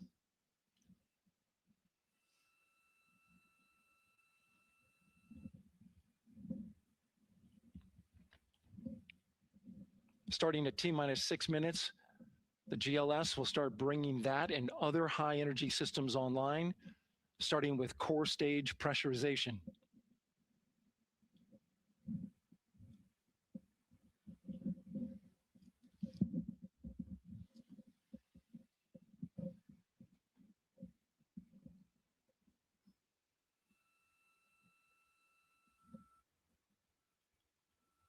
Weather is 90% go, the range is go, all systems are go.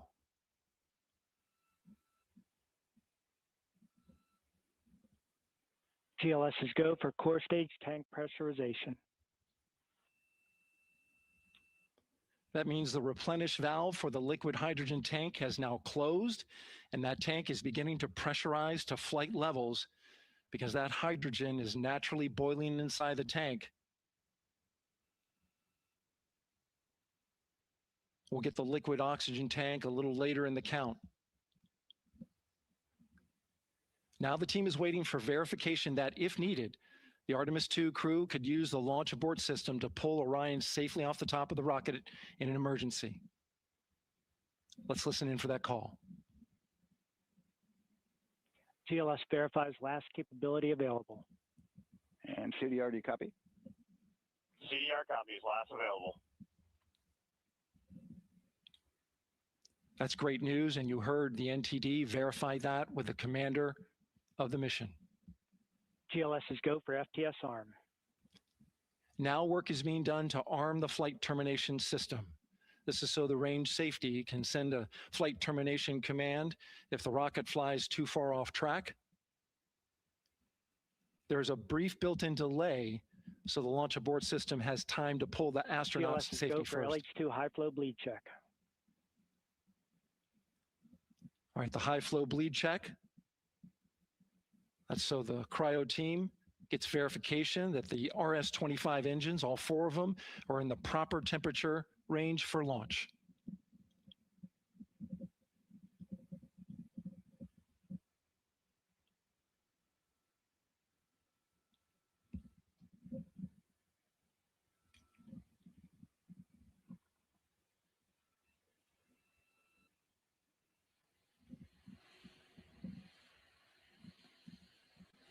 GLS is go for core stage APU start. Core stage APUs start. Those are auxiliary power units, high-speed turbines, which provide pressure to hydraulic pumps that steer the RS-25 engines. We're going to see a gimbal test a little later at T-minus 2 minutes and 30 seconds. This is what allows that to happen.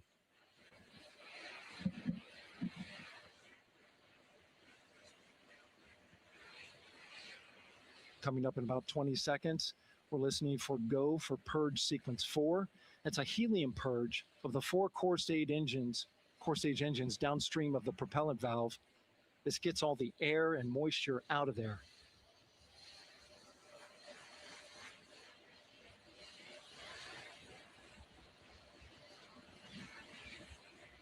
GLS is go for purge sequence 4.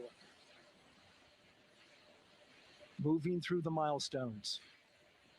All is looking good.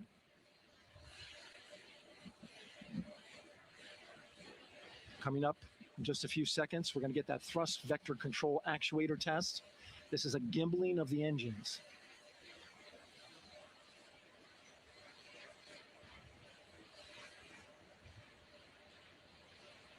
There are the 4 RS-25s, 3 of them shuttle heritage, 1 of them built from shuttle parts.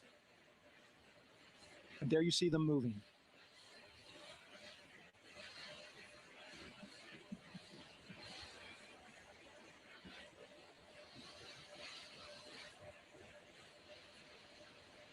Now we're going to start moving the power from both the upper stage and the lower stage of the rocket to internal, taking ground power away and now going to battery power. GLS is go for upper stage to internal power. All right, power is removed from the rocket's upper stage, the ICPS, and it's been switched to battery. Same milestone for the lower core stage coming up at T-minus 1 minute and 30 seconds. Right now, the 4-person Artemis 2 crew is 248,000 miles away from the moon. And if all goes well, they will fly by it in 6 days. GLS is go for core stage to internal power. All right, there's the rocket's core stage, which houses 3 flight computers, is now on its own power. There's no more hold time because there's no more margin on these batteries. So we would have to recycle back to T-minus 10 to recharge if we had a hold.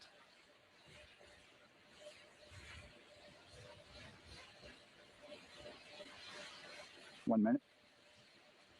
Right now, the rocket does not know what the T0 is, but coming up at T-minus 33 seconds, control shifts from the ground launch sequencer to the rocket's onboard autonomous launch sequencer, or ALS. The rocket will count itself down, but honor any holds that could come from the ground. Now, shortly after liftoff, Houston will take control of the rocket, and my colleague Gary Jordan will take over commentary.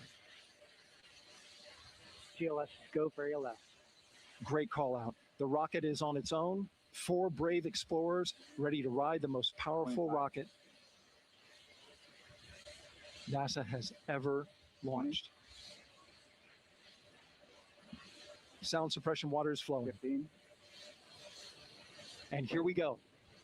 10, 9, 8, 7. RS-25 engines lit. 4, 3, 2, 1. Booster ignition. And liftoff. The crew of Artemis 2 now bound for the moon. Humanity's next great voyage begins. Good roll pitch. Roger, roll pitch. Houston now controlling the flight of integrity on the Artemis 2 mission around the moon. Integrity, AMT high. AMT high. On time, passing 30 seconds into the flights. Integrity passes the alternate MECO. Target milestone. Mission Control Houston seeing good performance on the main engines. Space Launch System core stage. Integrity, 3 miles in altitude. Traveling more than 1,200 miles per hour.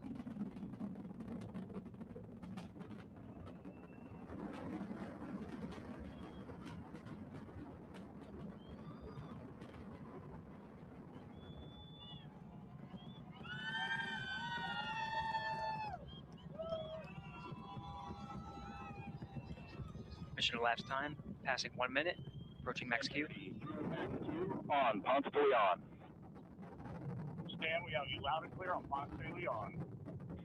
Have you the same. Communication signal transfer confirmed as Integrity and its crew go supersonic. Approaching 90 seconds into the Artemis 2 mission.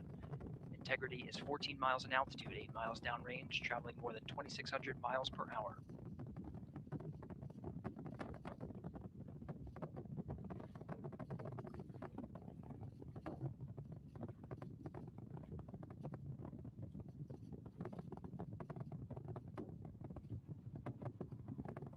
One minute 50 seconds of mission elapsed time, standing by for main engine throttle down to 85%, ahead of solid rocket booster separation, expected at the 2-minute 9-second mark.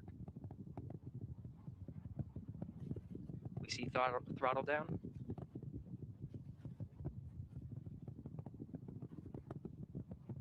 Confirmed separation. Main engines throttling up, guidance converged.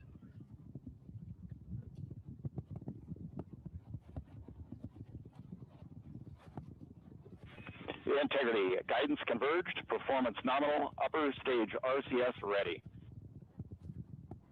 Copy all, Stan. Integrity, SM priming complete. SM priming complete. 2 minutes 45 seconds of mission elapsed time into the Artemis 2 mission. Thrusters on Integrity and upper stage confirmed in a ready state, ahead of service module fairing separation.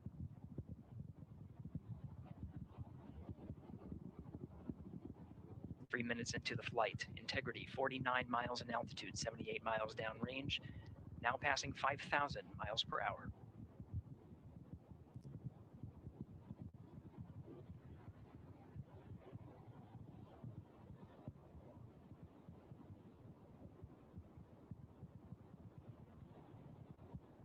Standing by for launch abort system jettison. Houston Integrity, good last jettison, great view. Copy jettison, Team Eco 8+02. We see the same on board, Stan. And Houston has you loud and clear on TDRS at the Carmen line. Outstanding, Stan, we have you the same. 3 minutes 50 seconds into the flight of Artemis 2, Wiseman, Glover, Cook, and Hansen cross the boundary to space with good comm checks. GPS signals acquired after last jettison now working on internal checks to verify accuracy. Flight Dynamics Officer analyzed the time of main engine cutoff, confirmed at 8 minutes 2 seconds, time of MECO.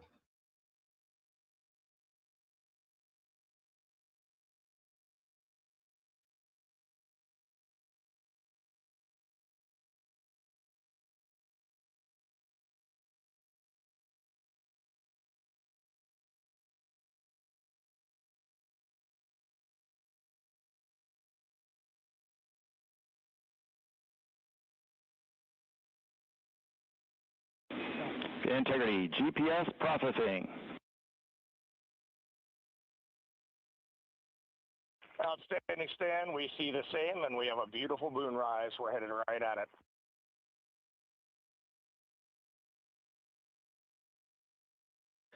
Approaching 5 minutes into the flight, Commander Reed Wiseman confirms he has visuals of his destination. GPS guidance, navigation, and control software finishes internal checks and sends to navigation channels. Integrity, 3 engine press. 3 engine press. On time, now passing 5 minutes, 20 seconds of mission elapsed time into the Artemis 2 mission. At this point, 3 good main engines are all that's needed to carry integrity to a nominal main engine cutoff target. Though at this time, we're seeing 4 good engines here in Mission Control Houston. Integrity, 75 miles in altitude, 330 miles downrange, approaching 10,000 miles per hour.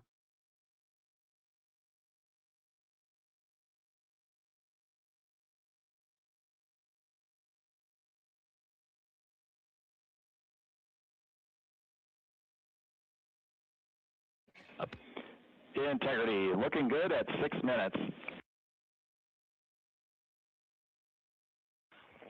Same on board, Stan. Good trajectory and engine performance. Booster officer will soon report the shutdown plan to Flight Director Judd Friedling, expected at the 7-minute mark. Integrity, 78 miles in altitude, 460 miles downrange. Integrity, expect nominal shutdown. Integrity copies nominal shutdown.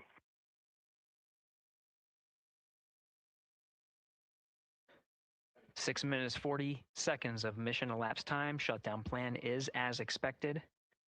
Again, the time of MECO was confirmed at 8 minutes, 2 seconds into the flight.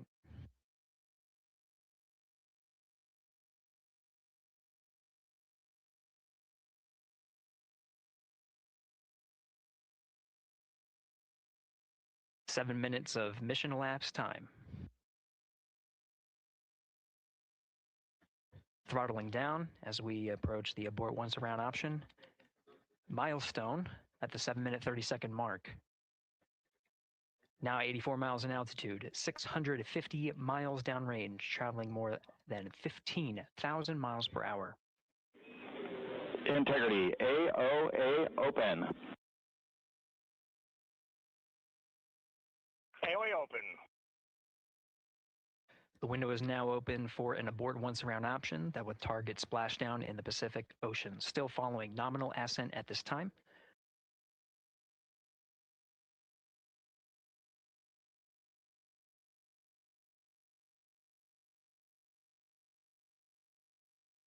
About 10 seconds remaining until the main engine cutoff of the Space Launch System core stage. Standing by for confirmation of MECO and core stage separation.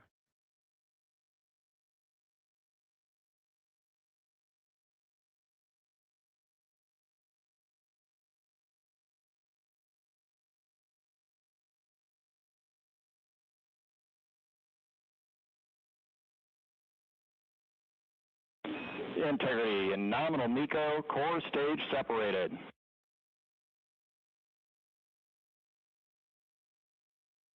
We see the same on board, Stan.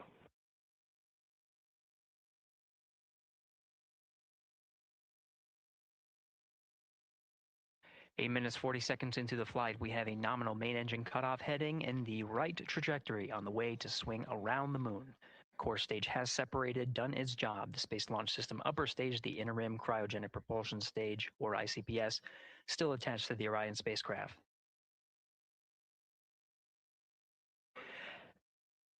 Nine minutes of mission elapsed time. Integrity crew of Reed Wiseman, Victor Glover, Christina Cook, and Jeremy Hansen now in orbit around the Earth at the beginning of their journey to the moon.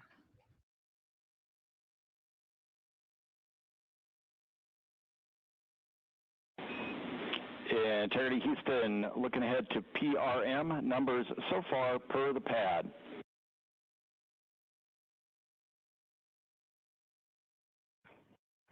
Copy that, Stan. Numbers for the pad.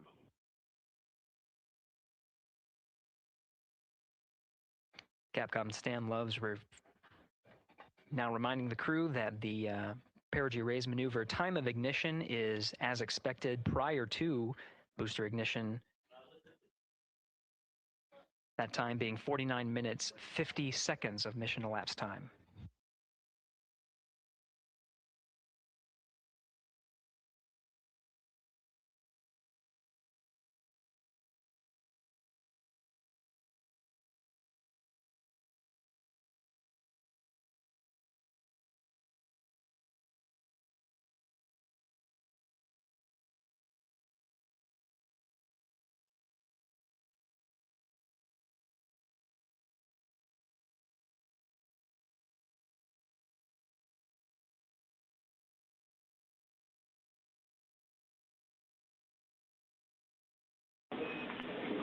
integrity, good. Neds deploy.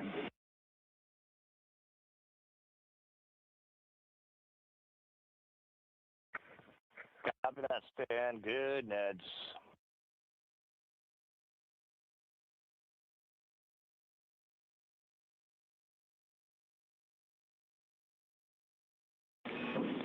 And integrity Houston for PWD setup. Just a reminder, halfway open on the secondary. We copy that, Stan. Halfway open.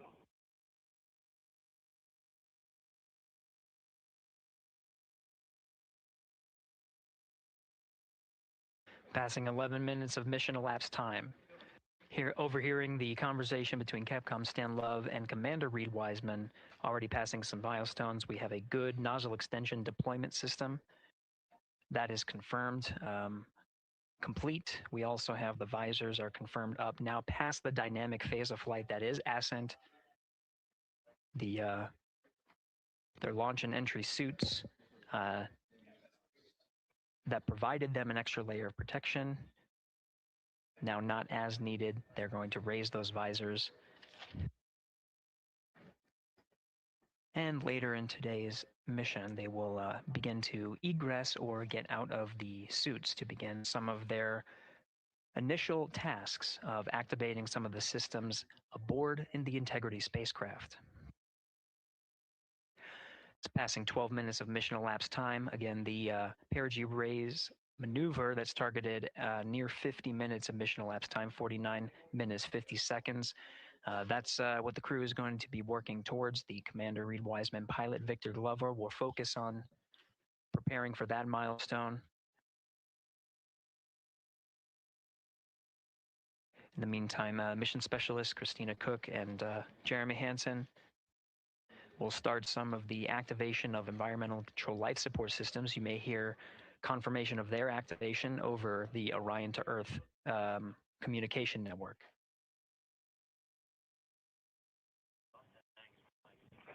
Houston, C3 aux power back in auto.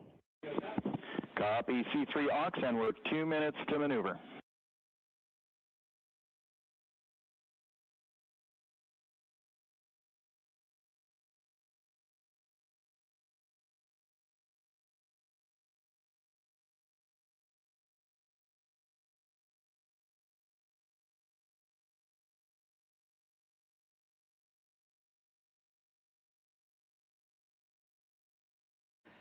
"13 minutes and 30 seconds of mission elapsed time. We're going to continue to follow the crew of the Artemis 2 mission. They are beginning their journey around the moon to verify the systems that will take us to its surface. An incredible ascent. Artemis 2 is underway. Reed Wiseman, Victor Glover, Christina Cook, and Jeremy Hansen begin their journey to the moon. Still milestones to come up as we await solar array deploy and the critical burns that will get Integrity into high Earth orbit around the Earth before engines are fired to get us around the moon. We'll keep tabs on Integrity and its crew from here in Mission Control Houston. But for now, we're going to send it back to you, Megan and Nicole at the Kennedy Space Center. Very jealous to hear how the launch experience was over on the Space Coast. Yeah, Gary, if people are just joining us, welcome back to the Space Coast, where we just saw Artemis 2 lift off 14 minutes ago. And wow, what an amazing launch, and an emotional one too. As soon as the rocket lifted off, Nicole, you had tears in your eyes, I had tears in my eyes, and we had all these people around us cheering. It was amazing. Yeah, the energy was wonderful. I mean, it was a beautiful launch. You know, we've got 4 friends and family members headed to the moon. It's pretty amazing. Yeah. How does that make you feel as someone who, you know, is an astronaut as well, but also, as you said, friends? Yeah, so proud of them. You know, man, we don't have the words in the English language to describe this kind of an event, and pride, love, so many emotions. You know, they are truly breaking some barriers, and hopefully, you know, as Gary just said, they've got a long day ahead of them. So wishing them well on everything. But so far, what a beautiful launch to watch. Yeah, to be returning to the lunar orbit in more than 50 years. Maybe they go farther from Earth than any other humans before them. Maybe they see parts of the moon that we've never seen before. I mean, what a great start to what could be all of these milestones that we break in just a 10-day mission. Yes, what a way to welcome in the Artemis generation. Yeah, how do you feel? I mean, we saw some beautiful shots we were covering of course, the rocket, of course, the Earth falling away as we continued up into our ascent, but also some of those crowd shots where we saw young and old, just emotional, overcome by this history-making moment. Man, we are going back to the moon for all, and we saw that today. We saw that in all the crowds. And yeah, you guys just saw that view, the sunrise or sunset, I guess. They just made it over the crest of the Earth, and you could see the sun peeking over. One of my favorite views from space, and I can't imagine what they're looking at now, and I can't wait to see what they're looking at in about 5 or 6 days. Yeah, and I know a lot of people are like, you know what, I'm surprised this launched on the first try, because we know, like any little thing, we have to be keeping safety in mind, and we want to make sure we're ready to go. But we were ready to go, and I think it surprised a lot of people. What a wonderful surprise on this Wednesday evening. It did, and it kind of surprised me as well. But it's just a testament to the team here that has been working so hard on Artemis. Artemis 1, we learned a ton of lessons. We learned a ton from the wet dress for Artemis 2. We were able to go in, fix those things. We even had a couple mishaps today, not mishaps, but a couple, anomalies today that the team creatively came up with solutions for. It's just a testament to the teamwork that gets us to the moon. And so we can continue to watch Christina, Reed, Victor, and Jeremy on their way now to the moon in Earth's orbit and awaiting the next in-flight milestones, deploying Orion's solar arrays. So why don't we get back in with Mission Control and Gary. Hey, thank you, Megan. Again, we're following along on the action. It is a long day. They have a number of procedures they need to get to immediately in their timeline. And Integrity Houston, crosstie is on board per the FCDEM. We copy Houston. Thank you.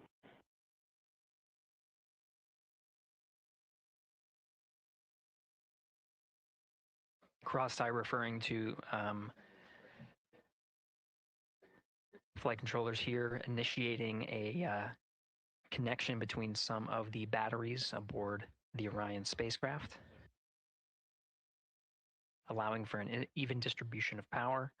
This is the flight control teams that took us through ascent of the Artemis 2 mission today. Right now we're, as you see, passing 18 minutes of mission elapsed time. The Orion spacecraft integrity and the interim cryogenic propulsion system are maneuvering tail to sun. It is in this orientation, this attitude. Integrity, any words on that momentary prop caution?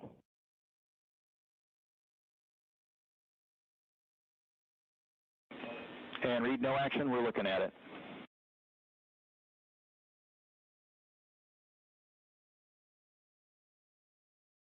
Commander Reed Wiseman verifying what is being routed to his displays aboard integrity. Propulsion engineer confirming that no action is needed at this time. They're pressing through with their nominal procedures to prepare for the perigee raise maneuver. And of course, the solar array wing deploy ahead of that. The solar wing deploy is a critical milestone. We'll continue to have our coverage follow the mission until that deployment. Successful launch is just the beginning. The deployment of the solar arrays and successful confirmation that those solar array wings are drawing power is a significant milestone, and says to the flight control teams that we will continue on today's mission. Power needs to be drawn to continue through some of the next milestones. Until then, the AOA open option that was called up upon ascent, the aboard once around, is the current option, and the board to orbit option ATO will be switched to a preferred mode at the time that the solar array wings are deployed and latched. It gives the flight control teams a little bit more flexibility.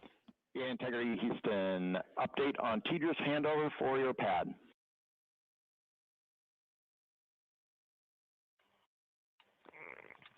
Give us just 1 minute.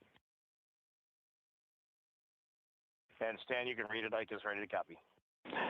Roger. TDRS handover east to west expected 1 second earlier at 5:1 minutes, 26 seconds.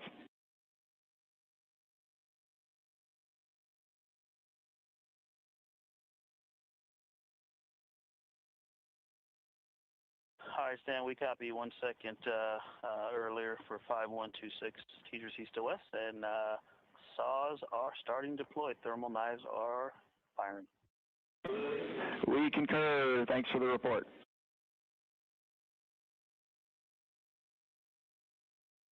Readback of the reports that you just heard on the Orion to Earth network.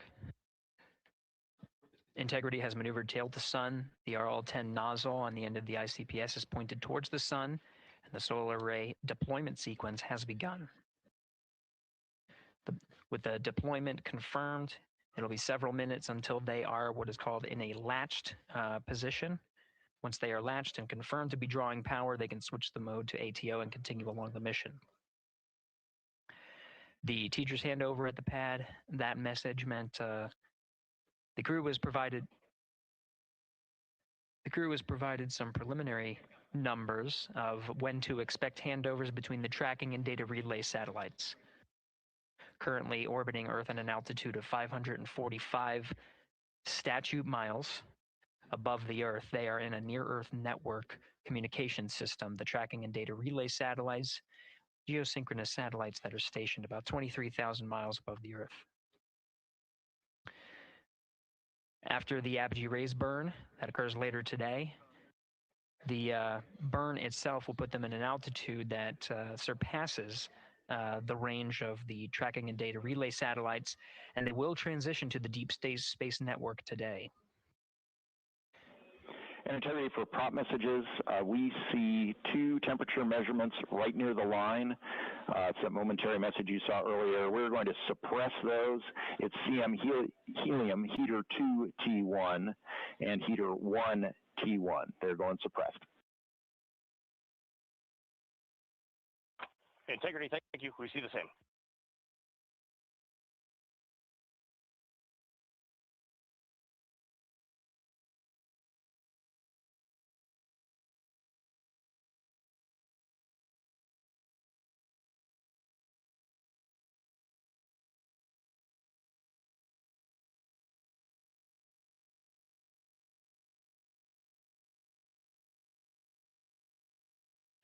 This is Mission Control Houston, passing 23 minutes of mission elapsed time into the Artemis 2 mission.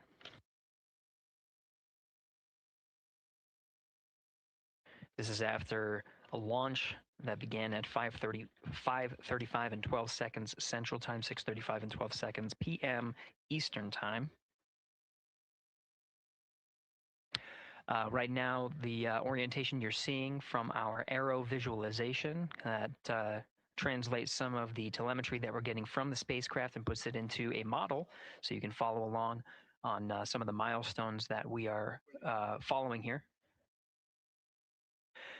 The RL-10 nozzle that you see at the left end of your screen, though it is currently not firing, that nozzle is pointed towards the sun, and the solar arrays are currently deploying. From this visualization, they look fully stowed in a position. Integrity, we are happy to report that Jeremy has the O2 sensors on. Copy O2 sensors.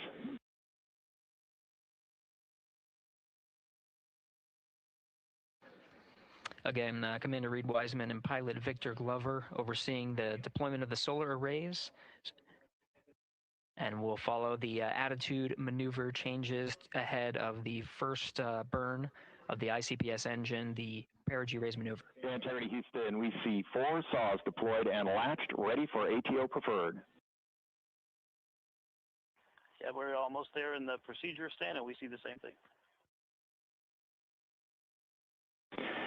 And Integrity Houston, we are seeing a 7-second miscompare between the MET on Orion and ICPS. We'd like you to read us the MET from your center status bar and for the ICPS on StackSum.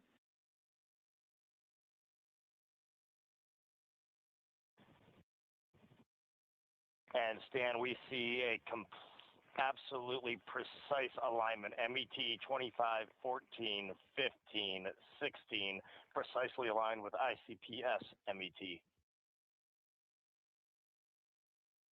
Copy, thank you for that. We'll investigate a ground issue.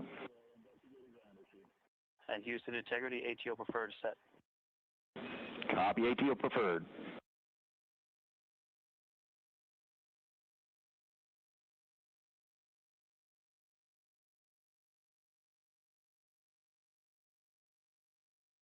This is Mission Control Houston, 25 seconds into the flight of Artemis 2. We have confirmation that all 4 solar array wings are deployed and latched. This is the